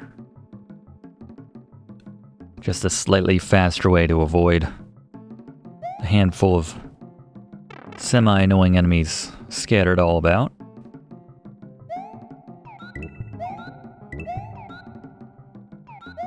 Got some spike tops here. That one creature that I would not expect Yoshi to be able to digest, but apparently no problem. If you have the Cape Feather here, just float over the first two of those platforms right there, because they don't start sinking until you touch your first platform, essentially, so whichever one it is. So give yourself as much hang time as possible. Very helpful, so you don't have to rush right there. Same idea right here. But again, if you have the Cape Feather, doesn't look difficult at all, does it? Like so many things in this game. And then just the exit right here. And you'll see that if we go through the pipe, just the natural way of going right here, this essentially just gives us the back door to Wendy's castle right here. But we're going to do every stage, obviously, so while we're backtracking here, let's get another Fluff fact about this game from Fluff. Legendary Nintendo music composer behind many of the most iconic games in the Super Mario Bros., Legend of Zelda, Star Fox, and many more franchises, Koji Kondo was once again tasked with creating the soundtrack for Super Mario World. Rather than creating a wholly unique soundtrack, Kondo instead opted to modernize many of his existing Super Mario Bros. Themes, with variations on the structure, melodies, and through using different instrumentation, taking advantage of the SNES's superior audio abilities over the NES, such as the ability to add an echo effect, for instance, for the underground stages to add a sense of immersion for the player. Yeah, good look, Fluff. Yeah, I thought the reverb, what have you, thought it was very cool when I was a kid, the different ways that they use those effects. The music of the SNES just hits differently than the NES. I think most people would agree with me on that count. It's, you know, not saying one is better than the other, but yeah, they were able to kind of encapsulate a lot more just kind of feelings with their games, musically speaking, and it's very difficult to avoid these mushrooms right here, actually, but... So make sure you go through, as we're back here in Chocolate Island 2, make sure you have under 250 seconds on the clock before you go through that second pipe to get to the different area that time, as you can see with all the bubbles and all the mushrooms in them. Plenty of Rexes to slap around if you so choose, if the mood should strike you. And we're going to head right on to Chocolate Island 3 now, which, shocker, has another secret exit to it. And once again, shocker, I recommend that you have a cape feather to make getting around a lot of these swinging platforms a little easier. There are also, if you have a Yoshi, plenty of blue-shelled Koopas to give yourself the added ability of flight. Very useful here. Let's use one right now to more easily jump into this pipe. And unfortunately, seems like we were in that pipe for a while, but Yoshi seems to have swallowed our blue Koopa. Get a little running room there, it's possible, despite the different hills and everything working against your momentum. Hate to leave coins on the screen, but again, just in the interest of this not being the longest class we've ever featured here on Video Games 101, we're going to keep on moving. Yoshi can bounce off of these fuzzies, by the way, in case you were wondering, as most enemies in this game. And we hit 30 coins by virtue of going through that pipe right there, so that gave us the 1-up. And if you have the blue shell right there, we can go underneath the giant gate, go to the right, and find the secret exit for this Chocolate Island 3. And can we use the... No, we cannot. A little difficult to hit that just right, but I think I should honestly make it a point to not get any more red stars the remainder of this game, but just can't help myself. So that's actually the way to get to the Chocolate Forest and move forward, but we're going to go for the vanilla exit here, and we're going to leave Yoshi behind just because if we do it this way, we can literally just fly across the entire screen. And as I believe I mentioned earlier, this is one of my favorite things to do. Alright, well, until we hit a giant pipe. There will be more runways, we can get some more speed coming right here in a second. This should do it for us. Clear the runway first. And there we go. And I guess there's that one last pipe, the one that we would come out of. Yeah, there we go, just ruining everything. Don't want this fuzzy to further ruin everything, so... just use our float right here. That was proud of that move right there. All right. And did not get 30 coins. We're not going to mess with that. And once again, hit this to get yourself a vine to climb up to the normal exit, and there we go. No stars. Redundant exit. Check, check. We're doing all right. Yeah, this is just going to lead us in a fun little loop. Let's just take a walk, right? There we go. I enjoyed that. All right, on the Chocolate Fortress now. And note that we don't have lava here in the Chocolate Fort. I keep wanting to say forest. Chocolate Fortress. I guess that's meant to be chocolate. It doesn't look that appetizing. I would rather eat from the Willy Wonka chocolate river that a goose's kloop fell and probably died in, then drink whatever that is down there. But note that that will kill you, same as lava, so be very careful there as we're trying to gap these. A little lazily right there. It's a little safer if you come in as it's going up rather than coming down, so you won't poke your head on the very, very sharp edge of one of those tips right there. Just wait for this swamp to do its thing. Retract back up to the roof. Love the thwimps. So cute. I know they want to kill us, but just can't help it. You can find yourself another cape feather, assuming you already have a cape feather, or your large Mario right there. Super Mario. Can't get anything out of these red blocks, unfortunately, but it does trap that little thwimp. They only come in one size, is it? Kind of unnecessary to say little thwimp right there. Yeah, note their pattern right here. Cape feather's nice for being able to safely bait the thwomp and then hover back to safety. We're trapping that thwomp up top with the blues and the reds. Duck there just to make sure we get clearance. One last power up and yet another set of Resners. They're bringing them pretty steadily at this point. That was a gimme right there. I feel like that flame hit us, but that's fine. We'll take it. See if we can hit that sweet jump. There it is. We are all kinds of in the no, I guess that's the same spot we were in last time. Which makes sense, considering we killed that last Resner with the same timing, the same location as we did last time. Yeah, unfortunately there's no direct route to the next castle, but we go down to Chocolate Island 4 here. And again, we got some lava waiting for us at the bottom of the pits there. So be very careful.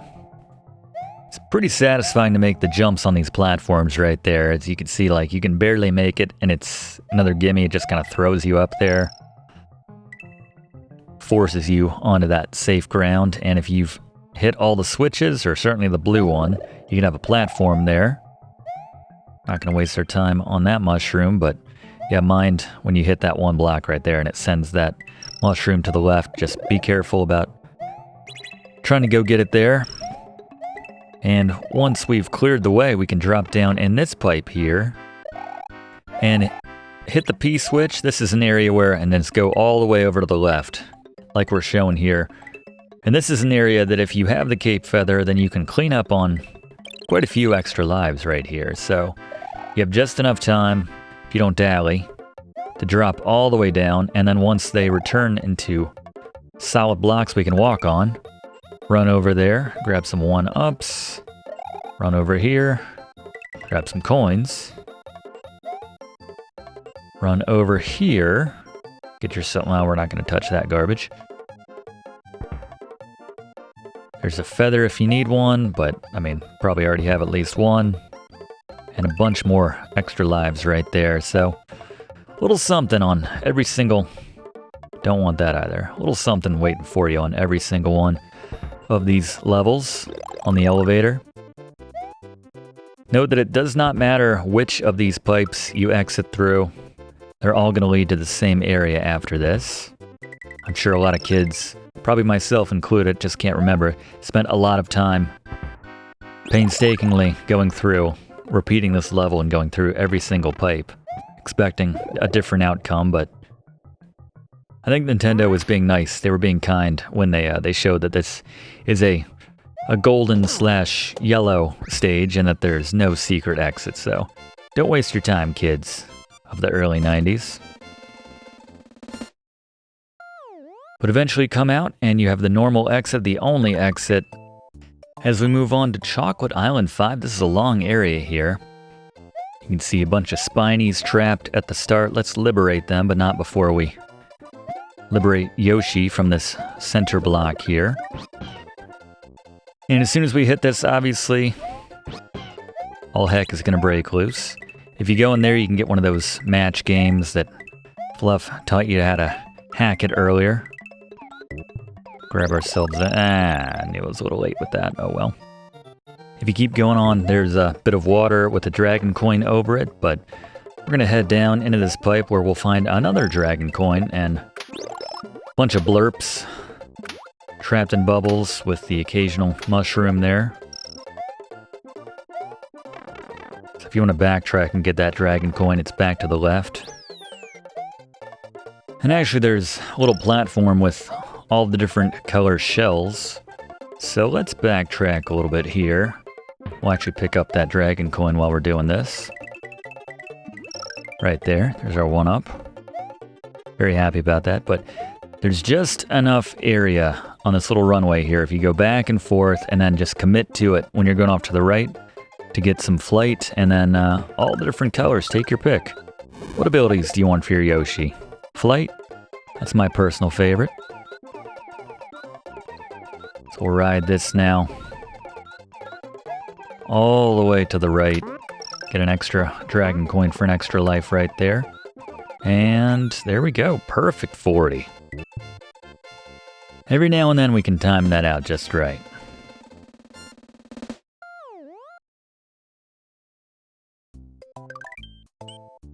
Finally on to Wendy's castle. Wendy's a big fan of the grinders. Her castle features quite a few of them.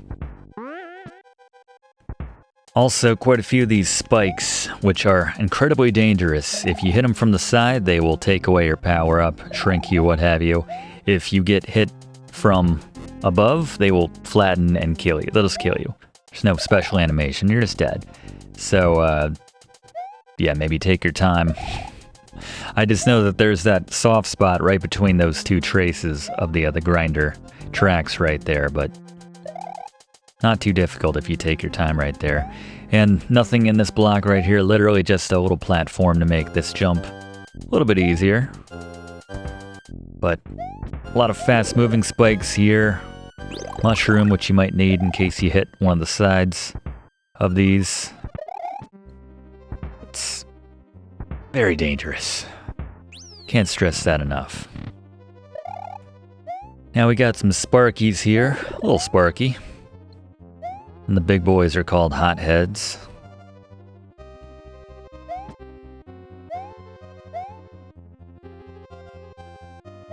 Yeah, we can avoid them much more easily when we can glide down like so. Same with the hotheads right there. Take up a bit more real estate, but move at half the speed. And note that there is not room to make that jump right there, or to go to this block. Initially, you'll be crushed by the above surface. And grab yourself another cape feather here. And time for Wendy. Gary? Boss beaters. Alright, Wendy Koopa. Very similar to the Lemmy battle. You want to jump when all the heads are popping out. That kind of cape float works well once again, so you can make sense of what's real. Find that real head, jump on it. Avoid the added projectiles this time, but again, same strategy, not difficult. Thank you, Gary. Love that sound effect when we land a successful shot on Wendy. But anyway, that'll do it. And with context on Wendy's name, Fluff? The sole female member of the Koopa Kids, Wendy O. Koopa, is named after the rebellious Wendy O. Williams, who sang for the punk rock band The Plasmatics, who were known for their theatrical and chaotic live performances. Thank you very much, Fluff. I can't say I've ever listened to the Plasmatics, actually. I'll make it a point after this class. And actually, this is one of my favorites, probably. My favorite way of taking down the castle. Something very satisfying about that sound effect. And just kind of squeegeeing the, or mopping, I guess, better said, but just washing the Wendy's castle to the ground right there. Gotta wonder, why didn't we just do that to begin with? I guess maybe Mario's not that cruel, killing Wendy like that. He has to kill her first, jumping on her head, dropping her in the lava, and then, you know what, that sounds a lot more cruel, actually. Let's stop going down a road we don't want to go down, as we head to the Sunken Ship now. The manual actually says that this was a ship from Mario 3 that the Koopa Kids, I guess they were on, and I guess presumably Mario destroyed it, and it crash landed right here outside of what's eventually going to be Bowser's world. But yeah, I recommend coming in with as many power-ups, with a Yoshi, with as many whatever you want to use here. Doesn't have to be cape feathers, but 2 mushrooms, whatever it takes, just so you can give yourself plenty of hits, because yeah, you don't always have time to react like you would like to. with all of the disappearing and reappearing boos in different spots.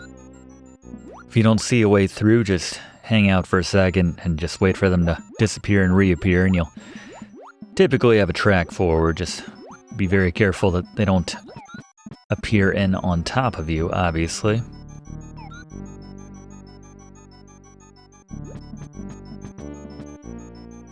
And we finally drop down here on the other side. And plenty of opportunities to grab yourself some one-ups right here if you take your time. Lots of targets to hit. More stars to grab as well, actually. I love all these Koopas just with blank expressions on their faces, wondering why they're here. Just infinitely dropping to the platform right there. We could have gotten ourselves another star right there, but yeah, Bill and Ted 2 style, just dropping for infinity, essentially. Plenty of coins. Suppose if you were very accurate, you could probably have swallowed up one of those blue Koopas, giving Yoshi the ability to fly right there. Have to do like a James Bond-like maneuver to catch up with our Yoshi, but that's alright. Just kind of grab this throwback token right here, this orb, and this will unlock the entrance to the Valley of Bowser and the final stretch here in Super Mario World.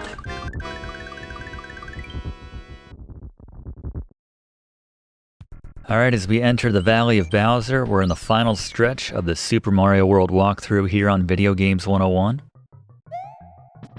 As we just have the Valley of Bowser's levels, and of course the hidden areas as well, the Star Road and the special levels after that. Go down right here to grab yourself the first dragon coin here in the Valley of Bowser. Level 1. We can use the Cape Twirl to kill the chillest enemies in all of Super Mario World, the Monty Moles. Grab yourself the second dragon coin by taking the top route right there. Some charge and chucks if you go down. But we're going to go up top, and we're going to wait for a Monty Mole to move right to left here, and then ride him back to grab ourselves a 3-up moon if you go to the right here. Very nice. Grab the third dragon coin by taking this second from the top route. We can use the cape spin to grab some lesser power-ups. Drop down one level and then drop down again and jump here to create a bridge for yourself for the return trip. Grab the fourth dragon coin. We're going to go up and around here, letting the charge and chucks cut a path for us. Oblivious to the fact that they just helped us out right there. Again, if you have the cape spin, take them out quite easily. There is a vine in that block, which we just ran over as we get the final dragon coin for this stage. Yeah, if you fly up or hit the vine right here, if you take that all the way up, then you will get to another one of those match games, which, again, Fluff gave you the hack for earlier, but we're just going to head for the exit here. And move right on to Valley of Bowser 2.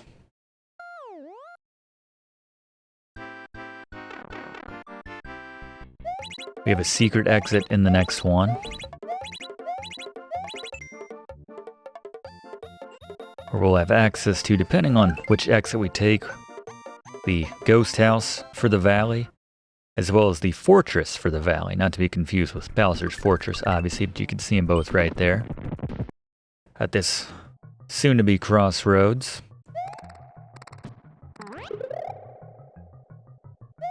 Another one of those stages which requires a lot of patience, especially when we want both exits, because we're at the mercy of the timetable of these moving surfaces here, the floor. Not my favorite. Yeah, if I have one vice, one weakness, one whatever you want to call it, it is impatience in my platforming games. Just like to charge right through. As you've probably seen many times with a lot of games, just seen me take needless damage. If you have a Yoshi right there, this will take you, those wings will take you to one of those secret Yoshi areas that we have seen before, but not necessary for getting either of the secret or the normal exit here. Anyway, as part of me dies while we painstakingly wait for this screen to move, it's not difficult. Like I said, it's very time consuming. So to help me kill some time right here, stave off the monotony of this section, yeah, let's bring in Fluff for another Fluff fact about Super Mario World. Fluff? One more note about the Koopa Kids, Professor. While in the 80s, 90s, and even into the 2000s, these baddies were referred to as the Koopa Kids and were said to be the offspring of King Koopa, that's Bowser himself. Mario creator Shigeru Miyamoto and Nintendo have walked back that theory in recent years. Since New Super Mario Bros. Wii, the kids have been more often referred to as Koopalings, who are the minions of Bowser without bearing any relation to him by blood. While no explanation as to why they changed the lore has been given, I'd expect it's because no one at Nintendo wants anyone to think about Bowser smashing. And who would that even be with, Professor? Yeah, I don't know. I know I don't want to either, and I'm sorry we put that thought in your head, class. But good call. Yeah, I don't know why the change right there. That's a good question. Yeah, still waiting. Haven't even gotten through the first loop of this yet. Again, not difficult, just very slow. The only difficulty comes from making sure that you don't move prematurely when it comes to going through any of these sections. We can go above and over here to access the secret exit. Grab the key. This feels very much like Super Mario 2, the Doki Doki Panic international version of Super Mario 2. As much as I'd love to move on to the fortress, let's do the normal exit here. Just fly through this first section, try to avoid as much of this as possible. It didn't work out exactly. But, yeah, what else? What else can we say? What else can we tell you? Oh, you can, Fluff probably would have told us this, but, we just went to him. You can revisit any of the castles you've already beaten by holding down L and R when you're over one of the busted castles, and yes, you can re-enter it for, if, whatever reason.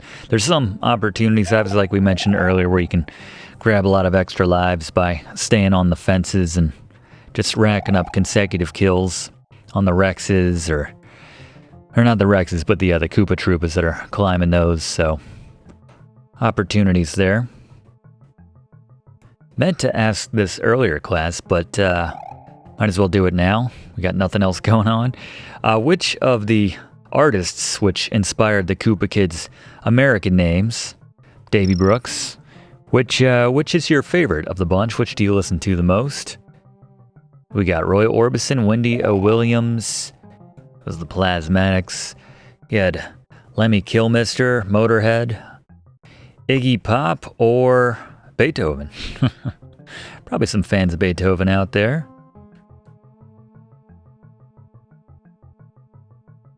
Yeah, we're hard up for commentary here when we are asking if you prefer Beethoven or Motorhead. But this is where we are nonetheless. So this will take us to the ghost house for this area, but we have that fortress, the Valley Fortress, which we can access by virtue of the secret exit which we took here. And that actually opens up the back entrance to Bowser's castle here. And gotta be very careful there, especially if you're big Mario. If you're small, it's not an issue, but yeah, just run to the right there and then duck to make sure you don't get crushed. Be very quick here to make sure you don't get crushed, but yeah, I guess just in the interest of showing you everything here, we'll go for the back entrance to Bowser's castle, and I guess we'll take him on, but we'll speed it up. I want to make sure that we do that just so we get the full experience. So we're going to head back to the right now and go up into the Valley Fortress here. Let's knock this out first. A lot more of these instant death spikes here if they hit you from above, so they give you that little hint when they're about to come down first. And this is some of the trickiest platforming in the game because they gave you very limited windows to get through here, and there's a section coming up in just a second where they come down even faster. So, not the easiest. That section wasn't too bad, but yeah, having the Cape Feather here kind of allows you to kind of float in as it's about to come up, essentially. That first one's not bad. That one's not bad, but that's very tight. Alright, there we go. But anyway, more Resoners wait for you on the other side, but yeah, that's some of the most difficult platforming in this entire game right there. And that was a little dangerous. I think we're safe here. Platforms were disappearing at an alarming rate there, but alright, so we're about to head into Bowser's Castle, the back entrance. We're going to see this when we go in the front door eventually anyway, so I think we're going to speed this up. And speaking of speed, while we're doing this, let's bring in Fluff for a fact about speedrunning this game. Somewhat similar to Super Mario Bros. 3, it's possible to beat this game much faster and specifically in just 12 levels. Whereas in Mario 3 you had to use 2 warp whistles you could obtain in the first few levels to jump ahead to the final world, here you make use of the Star Road warp points. Play through Yoshi's Island stages 2, 3, and 4, and Iggy's Castle, followed by the secret exit for Donut Plains 1, the secret exit for Donut Secret 1, then the secret exit for Donut Secret House. Take the Star Road entrance and play through Star Worlds 1 through 4, then take the adjacent Star Road exit to walk right up to Bowser's front door for the final level. It's certainly not easy, as you won't have the very useful red and green switch blocks activated for that final Star World, but this speedrunning route allows you to complete this game in less than 15 minutes if you don't lose any lives. Good call, Fluff, as we hit the reset button here. We're going to go back after we essentially just saved our game, I guess, after that fortress. But there you go, back entrance. Just wanted to do that. Let's head back to the ghost house. If nothing else, this is a chance to bank some more lives, which actually work towards our count. Just something demoralizing about grabbing all these extra lives and not seeing that number go up at all, so hence the reset. So there's 2 different ways to beat this Valley Ghost House here. If you're quick, you can grab yourself an extra life right at the very end. And the different doors that we just passed take you to different areas. The middle doors will take you to the normal exit. This is probably one of, if not the most difficult of the secret exits to get. Be very careful. Again, we're controlling this snake with our D-pad. Gotta make sure that you don't... Oh god, are we gonna miss this here? Oh! Don't tell me we don't bring you the drama here on Video Games 101. That was like something Stallone would have done in insert your own action movie of choice, or Schwarzenegger if he was your preference in the 90s. But regardless, that was pretty satisfying. But be very careful when you're controlling that coin snake right there for the different blocks, because if you just go straight up, you can't ride it like that. Mario will essentially get crushed. He'll get sucked in between a block and it'll act like you're being crushed right there. So anyway, grab that one up, and this time we're going to take the second, one of the last 2 exits before that last one. So I guess 3 and 4 from the left will take you to this normal exit right here.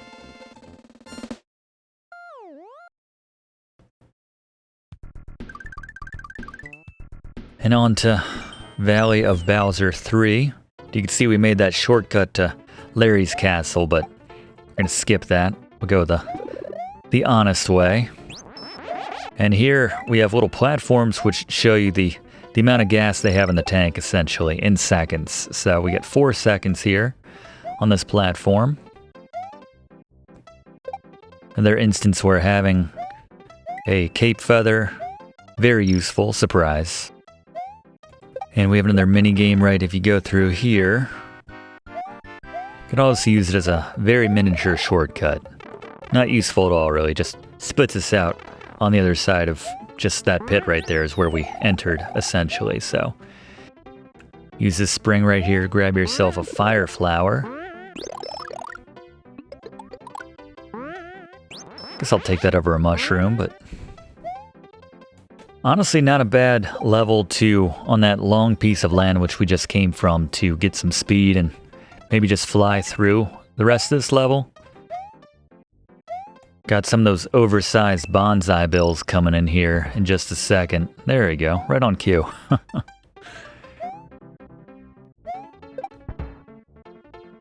The more we can hover, the better. Just make sure you're not coming down without a platform in front of you and straight into the path of a bonsai bill. But eventually you'll get to the end. Thankfully just the single exit right there.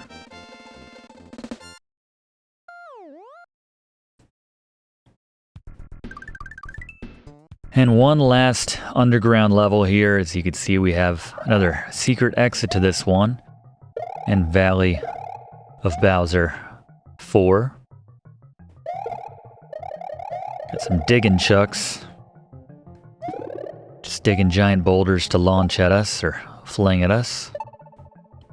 You can drop down in this pipe to get in this little ice land area here. The only thing to really grab here is this cape feather.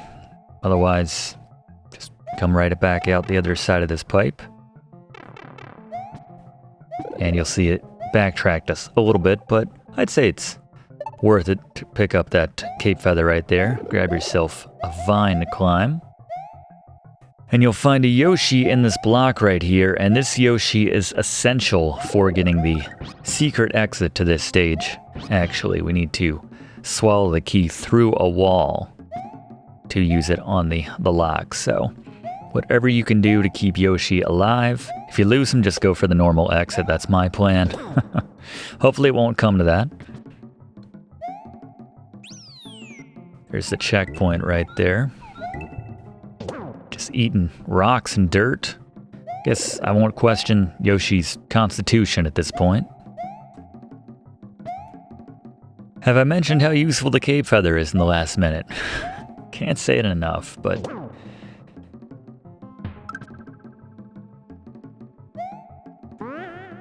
And the key is directly below us. I'm just gonna go for the normal exit and then go for that 40 spot. And then come right back in and do it again with Yoshi. So after this, the secret exit will open up the entrance to Star Road in this neck of the woods. But yeah, so we'll do, I guess, Larry's Castle, and then we'll head into the Star Road levels, the Star World stages, and then from there the special stages, Special World. And then finally take on Bowser's Castle and finish this game. One of our longer walkthroughs here on Video Games 101. Just want to make sure you're aware of the curriculum here, the order in which we're doing things as well. We're feeling it now, though. Still working on our no death run, technically. No, we kind of started over. I like that, just dropped us right back on top of Yoshi right there. You can see just doing the same track when you come in with the same speed, and this time drop down. Just keep it in your mouth right there and somehow open the lock. And there's the entrance to Star Road. Yeah, let's take on Larry's Castle now, the last of the regular stages, I suppose, outside of Bowser's Castle itself. Again, nothing like Karnath's Lair. These riding platforms here, although, yeah, some of these chains, ball and chains here, it's a little dicey to avoid them.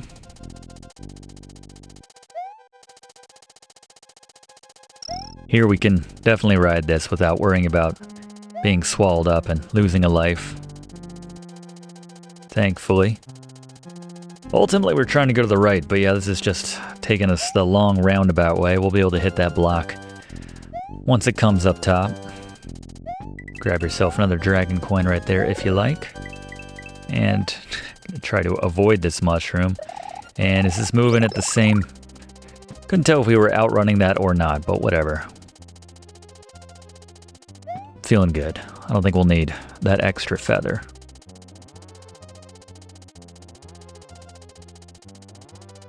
Nice as it is to have this one, though. Thankfully, they're not cruel to the point where it, at one point, gets too high for you to make that jump, like you see in some games sometimes, but yeah, not too bad here, those moving platform sections of this game.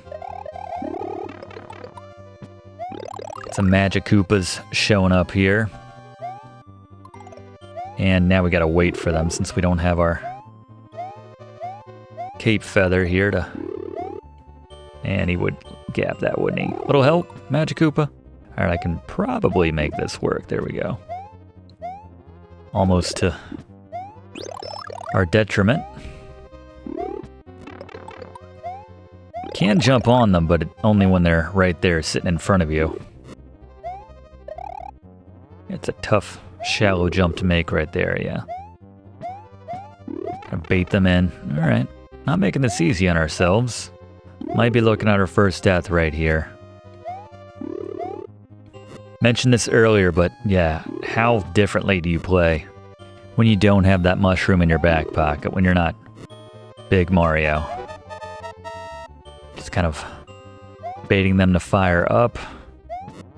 And it's... there we go.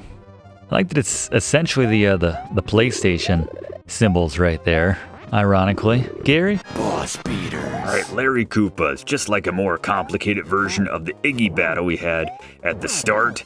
Got some extra fireballs jumping around this time, or actual fireballs coming up, threatening our seesaw platforms, so watch out for those when they pop up. But otherwise, it's the same strategy. Don't get impatient, just make sure you're always doing damage on the lower side so that Larry slides off the side and you'll take him down. Thank you, Gary. And Fluff? So you got Koopas named after some of the most famous people in history, and then you've got Larry. I said early on that almost every single one of the Koopas is named after a famous figure. Well, Larry is the exception. There have been a lot of arguments about who he may have been named after. For instance, many purport that he's named after longtime media magnate and talk show host Larry King, but this rumor has never been confirmed. Dave Brooks, who earlier I pointed out was in charge of naming the Koopa Kids as part of the localization for Super Mario Bros. 3, has admitted with regards to the name that Larry Koopa, quote, just looked like a Larry. Can't argue with that. Thank you very much, Fluff. So we're going to do these Star World levels a little out of order, at least for this first one, starting with 5, just because I don't feel like going all the way back. But once again, 2 different ways to beat this stage. The secret exit is the one we're doing first.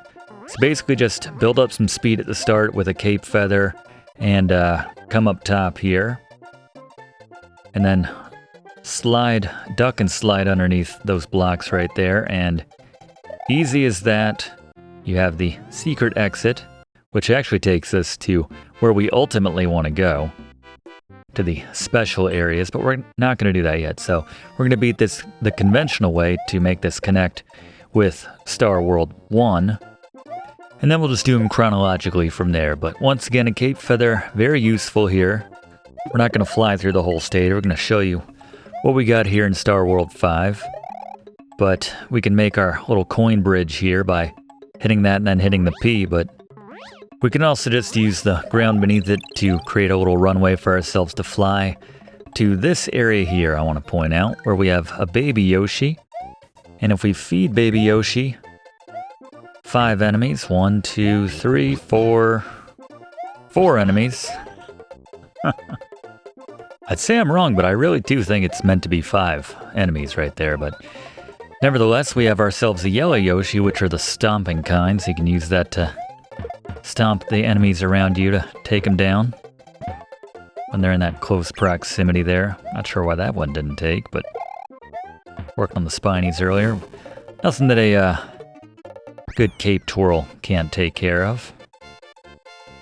Now, actually, earn a couple extra lives here, but now this will connect us back with the normal connecting point back to Star World 1, so we can go through these stages as intended now. And can we get ourselves... maybe not. Might have gotten a little bit of off rhythm now, especially when I'm... yeah. Is what it is. 4 extra lives right there. How about that? Alright. So now we're going to head back to Star World 1. All of these have... you can see where this connects right here. Back in the normal area. Might as well grab ourselves an extra cape feather, since all these stages are quite challenging, actually. Grab ourselves an extra life as well. Like our yellow Yoshi.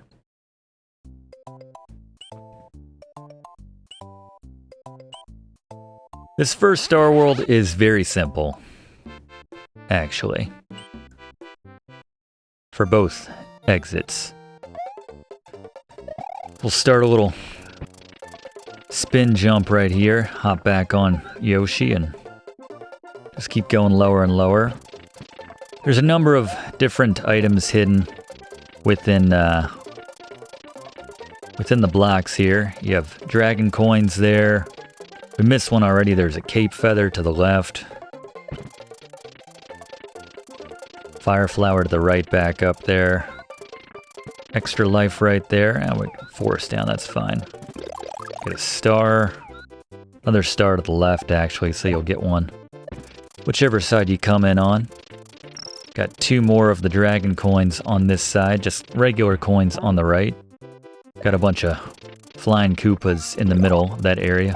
Keep our star going here. And that's about it. But yeah, this will spit you out with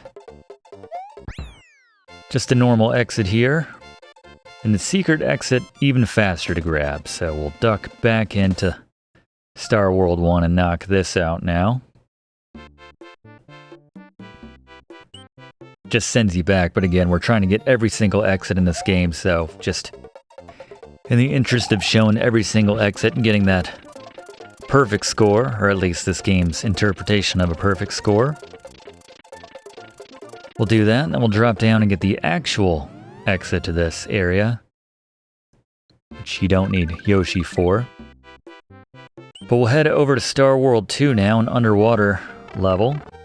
And if you don't already have a Yoshi, that'll be a blue baby Yoshi. And I'd like to give this star a little bit of a head start before we grab it so we can get a little bit more time with it. And then just have some fun taking out the Rip Van fish. All the different sea life here in Star World 2 to rack up a whole bunch of 1-ups here. We have a second star. Just make sure, again, you hit it before you lose your first star. You don't have to grab it while you have your first star, but you have to make it appear while you have your first star. Hit that block. And you can see how easy it is to clean up lives here in Star World 2. Honestly, just hitting this stage probably, 3-4 times, something like that. You could easily max out at 99 lives for what it's worth. But again, 2 different exits. We're going to go with the normal one first. And once again, the hidden exit is just as easy as that exit right there, essentially. Let's see how long we can hang on to this yellow Yoshi. I like this one. I like the color. Like his vibe. So let's head back. Star World 2, same thing. Let's see how many lives we can get this time. Don't want to accidentally swallow that star early. Don't want to lose our Yoshi either, obviously, because he runs a little bit faster than we can swim in this stage, so we can't catch up to him. And he'll be lost, so see if we can at least get, maybe flirt with 50 lives.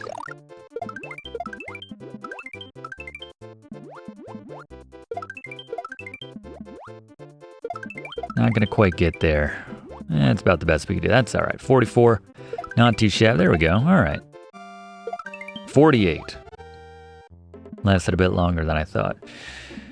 All right, so mind all the Rip Van fish that are coming after you, and this time we're gonna go low here. Use Fluff's swimming tip. Just hold down as you hit that B button to just keep a nice straight path, essentially. But that's the secret exit and the actual way to progress and make that connection to Star World 3. This one is ridiculously easy and ridiculously short, actually. So we'll do with the normal exit first. Let's see how many of these coins we can grab first, actually. And yeah, we're not gonna have time. All right, that's fine. So let's just head out. So again, this will send us back. If we want the secret exit, which will make the next connection, you could kind of see it above us as we were flying right there. We get some more. Nah, I kind of get off my rhythm there. That's all right. I kind of launch off for that last one. That would have been satisfying. Oh well. There we go. Got 2 out of it.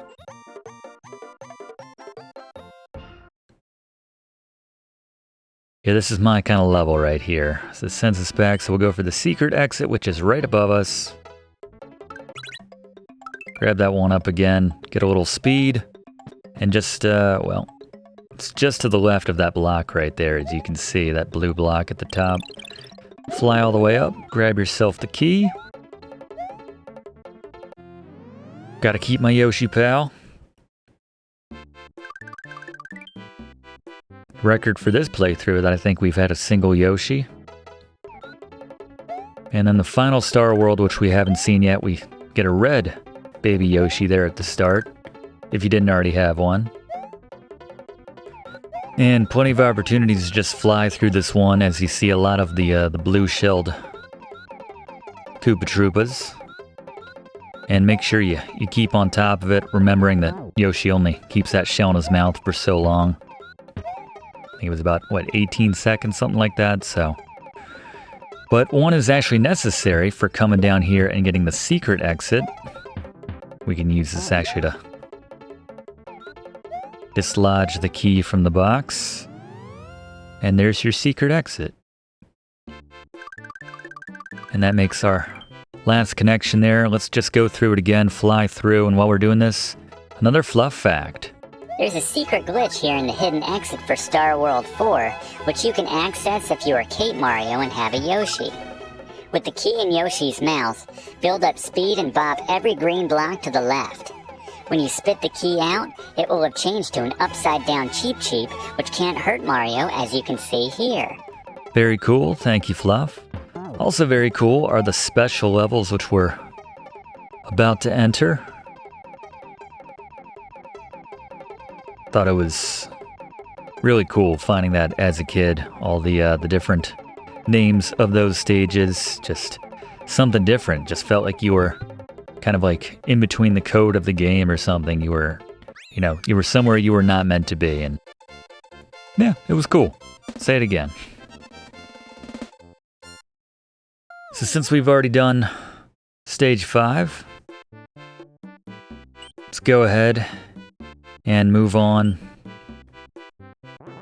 to the secret area, which we unlocked by unlocking the secret exit for 5, and we head on into Gnarly. Amazing if you have made it this far. First thing you want to do is grab this Koopa with your Yoshi. Bring a Yoshi, by the way, if you haven't already. And we'll fly all the way up to the top. Hit this P block, keep going. Grab a 1-up right here. I'm going to see how quickly we can do this. This block will not be here once that P switch runs out, but if you make it, you can go through that pipe. If you go down to the bottom, you'll come out through this pipe right here, but just a little fun way to go right there. You can get some silver coins from that lake too, but we don't care. We got a 14. I think it's the first 14 we've drawn this entire game, actually. All 60-some levels. I guess the ones with the tape. Maybe a bit more, actually, with the secret exits and everything. But on the tubular and class, this is going to break my heart because it's time to leave our Yoshi behind. I'm going to leave him right here rather than letting him drop to his death because we have some P balloons to grab. And this is some tricky, not platforming, but floating.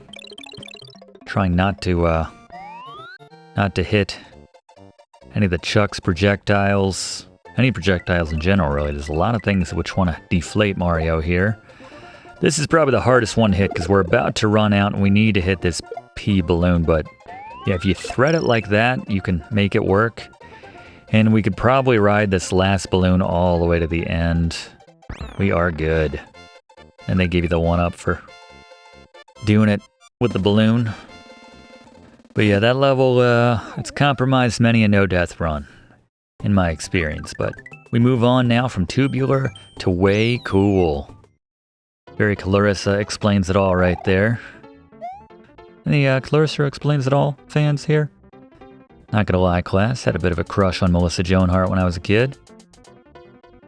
Also realized even when I was a kid that if I were Clarissa's dad, I probably wouldn't be cool with Sam or anyone having a ladder up to my daughter's bedroom window, but anyway, we're gonna ride this ignoring all the switches and then just float over here with the cape feather to grab ourselves a Yoshi. And we have an opportunity for some Yoshi wings to get to a secret Yoshi area right here. As our milquetoast green Yoshi becomes a vibrant and brilliant blue Yoshi that can fly. Well, right now at least. Good color. We'll see how long we can hold on to this one after we had to say goodbye to old yellow. But drop down after that, and that's just objectively a more way cool way to beat that stage. Some might say awesome even. Yeah, grab the shiny special shell right there. It's all flickering different colors, and you unlock all of the abilities for Yoshi. Old blue here. We can stomp. Oh, I guess it just disappeared. Well, whatever. We can still fly. Any shell. It's pretty great. On a level like this in particular.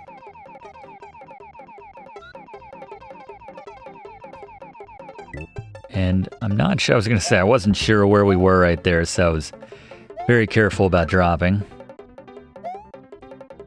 Just burning through these levels. They're not necessarily more difficult than other levels. In that case, it was more just an issue of having lots of different enemies being thrown at you all at once, which I guess in theory does make this more difficult, but we move on to Groovy now. A lot of pokies in the Groovy stage.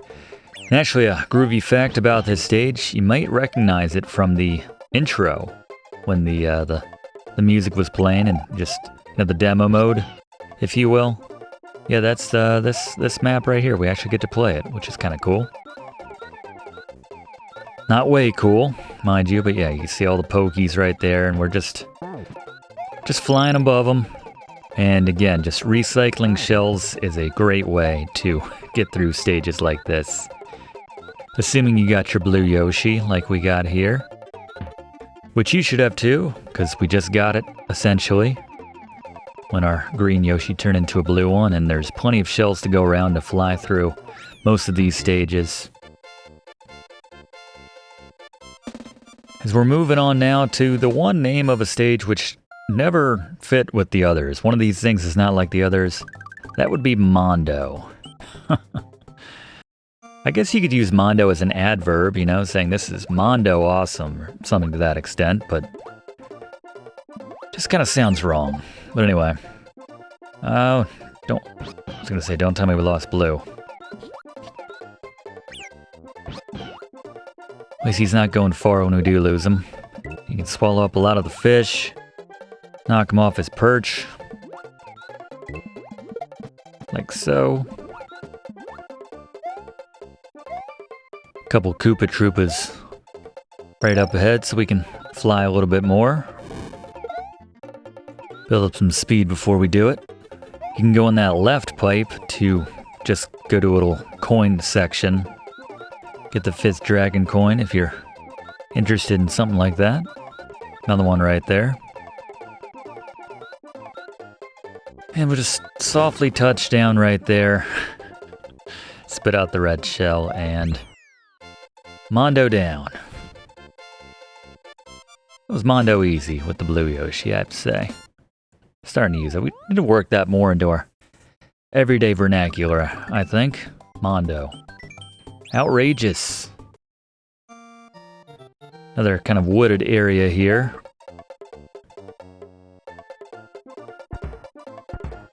Probably one of the more difficult stages in the game. Yes, you can swallow bullet bills, by the way, and fire. And I'm done questioning Yoshi's stomach here. Trying to get a little bit more speed here before we fly over this, but swallow up that spring. And then you can see there's another one along the way, but it's a little safer to grab that one than the second one, and then use that to jump over that massive, just way too tall for its own good pipe right there. And they're just throwing everything at you now, just enemies popping out of blocks. 58 extra lives at this point.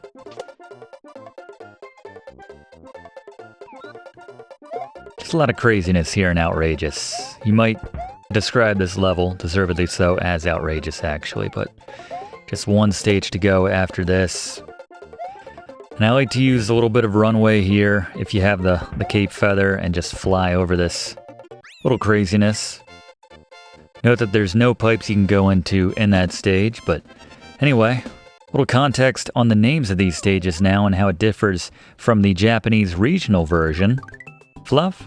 Well, the special worlds are all named after 90s surfer lingo in the Western localization. In the Japanese version, the first two levels are named Fun Course. Levels 3 and 4 are named Even the Mario Staff is Shocked Course, likely a joke meant to praise the abilities of the player. 5 and 6 are named Specialists Course, and 7 and 8 are named Championship Course. And none of the pairs feature any differentiation in their names within them. Yeah, I think we came out the winners in that. It's a small victory, but we'll take it, us Western players. Thank you very much, Fluff. And one last stage class as we get a little funky. And kind of like some the stages we encountered earlier, there's plenty of opportunities where we can grab the odd Koopa Troopa shell. And if we have our blue Yoshi, we even have a couple blue shells. If you don't have a blue Yoshi, you can fly through. But yeah, we're taking this one all the way, class. I think we're good with this Yoshi. Hit that for the extra life. And even the game is respecting your skills at this point, as am I if you're playing along with me, as you are a super player. I think the Japanese version says the same thing, only the grammar's not as spot on. But anyway, after that, you'll see a sizable change take place across the map. Fluff? Beating every hidden level creates a number of changes across the game. The overworld and a few sub-areas go through autumnal seasonal-looking changes, while shells and enemies in the Koopa Troopas, piranha plants, and bullet bills change their appearance as well. We'll take a look after we clean up on these 1-ups right here. Nice 8 spot to bring our total all the way up to 69. There we go. Alright, so as we exit the special world right here, as you see the Super Nintendo logo right there, this will kick us out back where we started the game, back at Yoshi's house. And sure enough, there's the autumnal kind of makeover that you have. Certainly in some areas of the world more than others. Kind of autumnal, kind of springish. But anyway, make sure you're topped off for this final stretch, that just being Bowser's Castle at this point. Grab a couple cape feathers. Don't need Yoshi, obviously, since he doesn't come in anyway, but once you're ready, take the Star Road. You'll see even the Star Road has gotten a bit of a makeover right here, but we're just going to cross over to the bottom right Star Road exit, which will take us back to the Valley of Bowser and in the front door. And we bid a fond adieu to Old Blue here. Been fun. Alright, so going in the front door of Bowser's Place, you have 2 sets of 4 different rooms. So I recommend 2 for the first set. Each of the different doors has different obstacles, enemies, things like that. I find 2 for the first half to be Very easy, because that's all you have to do. And then the second half, I like 7. So remember, 27 for Bowser's Castle here. And this one, just have to deal with some of these Bowser statues right here. Not too difficult, they just hop around and breathe fire every now and then. Not too difficult to avoid for the most part. And then you're through. And then this is essentially where you would start if you had gone in the back entrance. You can kind of see that as we sped that up and Fluff was given his fact earlier on as we just burned right through it. Got some Mecha Koopas here. First sighting of them in this game. They'll be very important during our final battle with Bowser. Got some Ninjas as well. But anyway, finally throwing down with the big man himself, Bowser, and with keys on how to take him down, our resident boss expert, Gary, one last time. Gary, take us home. Boss beaters. Right, Bowser, the final boss here in Super Mario World. First, wait for those Mecha Koopas to fall. Jump on one of them, grab them, and toss them up. Same thing for the second one as well. You want to jump between the fire when he's going between his phases. These little fires will come down one at a time with just enough space that you can kind of jump between them, but I like to go right to left when they're moving left to right, as you can see, and just not too difficult right there. When he comes back for his second phase, he's going to drop a giant bowling ball. You want to jump over that bowling ball pretty quickly before Bowser starts flying around again. Repeat the process when he drops the Mecha Koopas, and just watch out for the fire once again. And then the final phase, he's going to be bouncing around. Just run underneath him when he's bouncing up and down. Grab a Mecha Koopa when he drops one out, kick it up, and you have beaten Super Mario World. Congratulations. Can't smoke him just yet. Thank you very much, though, Gary. Excellent work today. Excellent work from all of my TAs. Mondo, excellent work even. How about that? Here's the bowling balls. Yeah, big thanks to Fluff for his record number of facts throughout the course of this class, blazed with all the item guides. And of course, Gary with the boss beaters. I think Fluff may have one last Fluff fact for us, which he'll share with us on the out.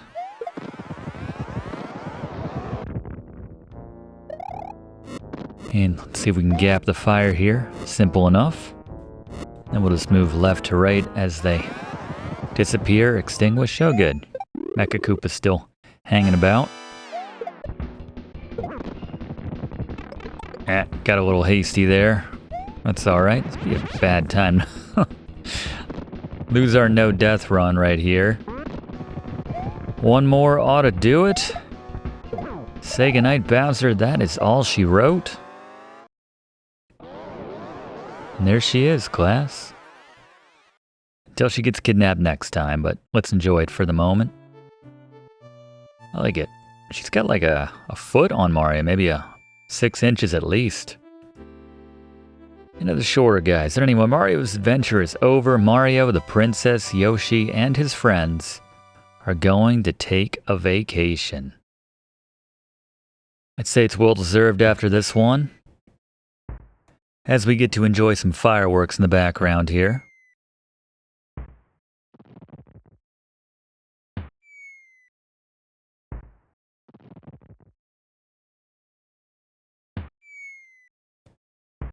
Fireworks kind of make me think of one of my favorite endings of all time, and pretty much any video game, is Super Mario RPG.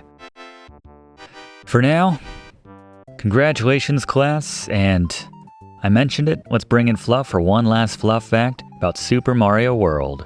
When you finish the complete playthrough of Super Mario World like we show in this guide, you may be confused to see it show a 96 after the star, wondering where's that last 4%.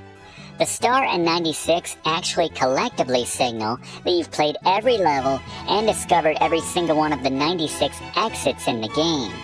So if you've been saving and see a star 96, congrats, you've aced this game. At this point, you can set personal goals for yourself, whether that's score related or getting every single dragon coin, but us, we got other classes to do.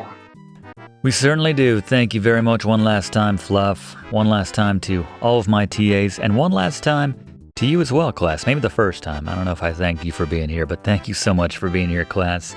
If you don't mind, if you haven't already done so, please subscribe to Video Games 101 to enroll in these classes. We do one of these classes every single week. We would love to have you enrolled. Look, there's Davy Brooks. Fluff mentioned him many times throughout the course of this class. Shigeru, obviously. But click that like button as well if you don't mind. Really does help us out to make future classes for you. And leave a comment. Have you ever aced this game, as Fluff put it, gotten that 96 with the star, and gotten every single hidden exit, regular exit, every single exit in this game? And where do you think Super Mario World stacks up in the overall Super Mario series, at least in terms of the platforming specific type games? Obviously, Mario has had a lot of games associated with him, tied to his name over the years. There you go, a very happy ending here in Super Mario World. Thank you one last time, class. But that's our time. We'll see you next week in the same spot for next week's class right here on Video Games 101.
Thanks for watching, and don't forget to like and comment on this video, and click subscribe if you haven't already, as this seriously helps me to keep making great content for you. And check the description of this video to see what song is playing right now.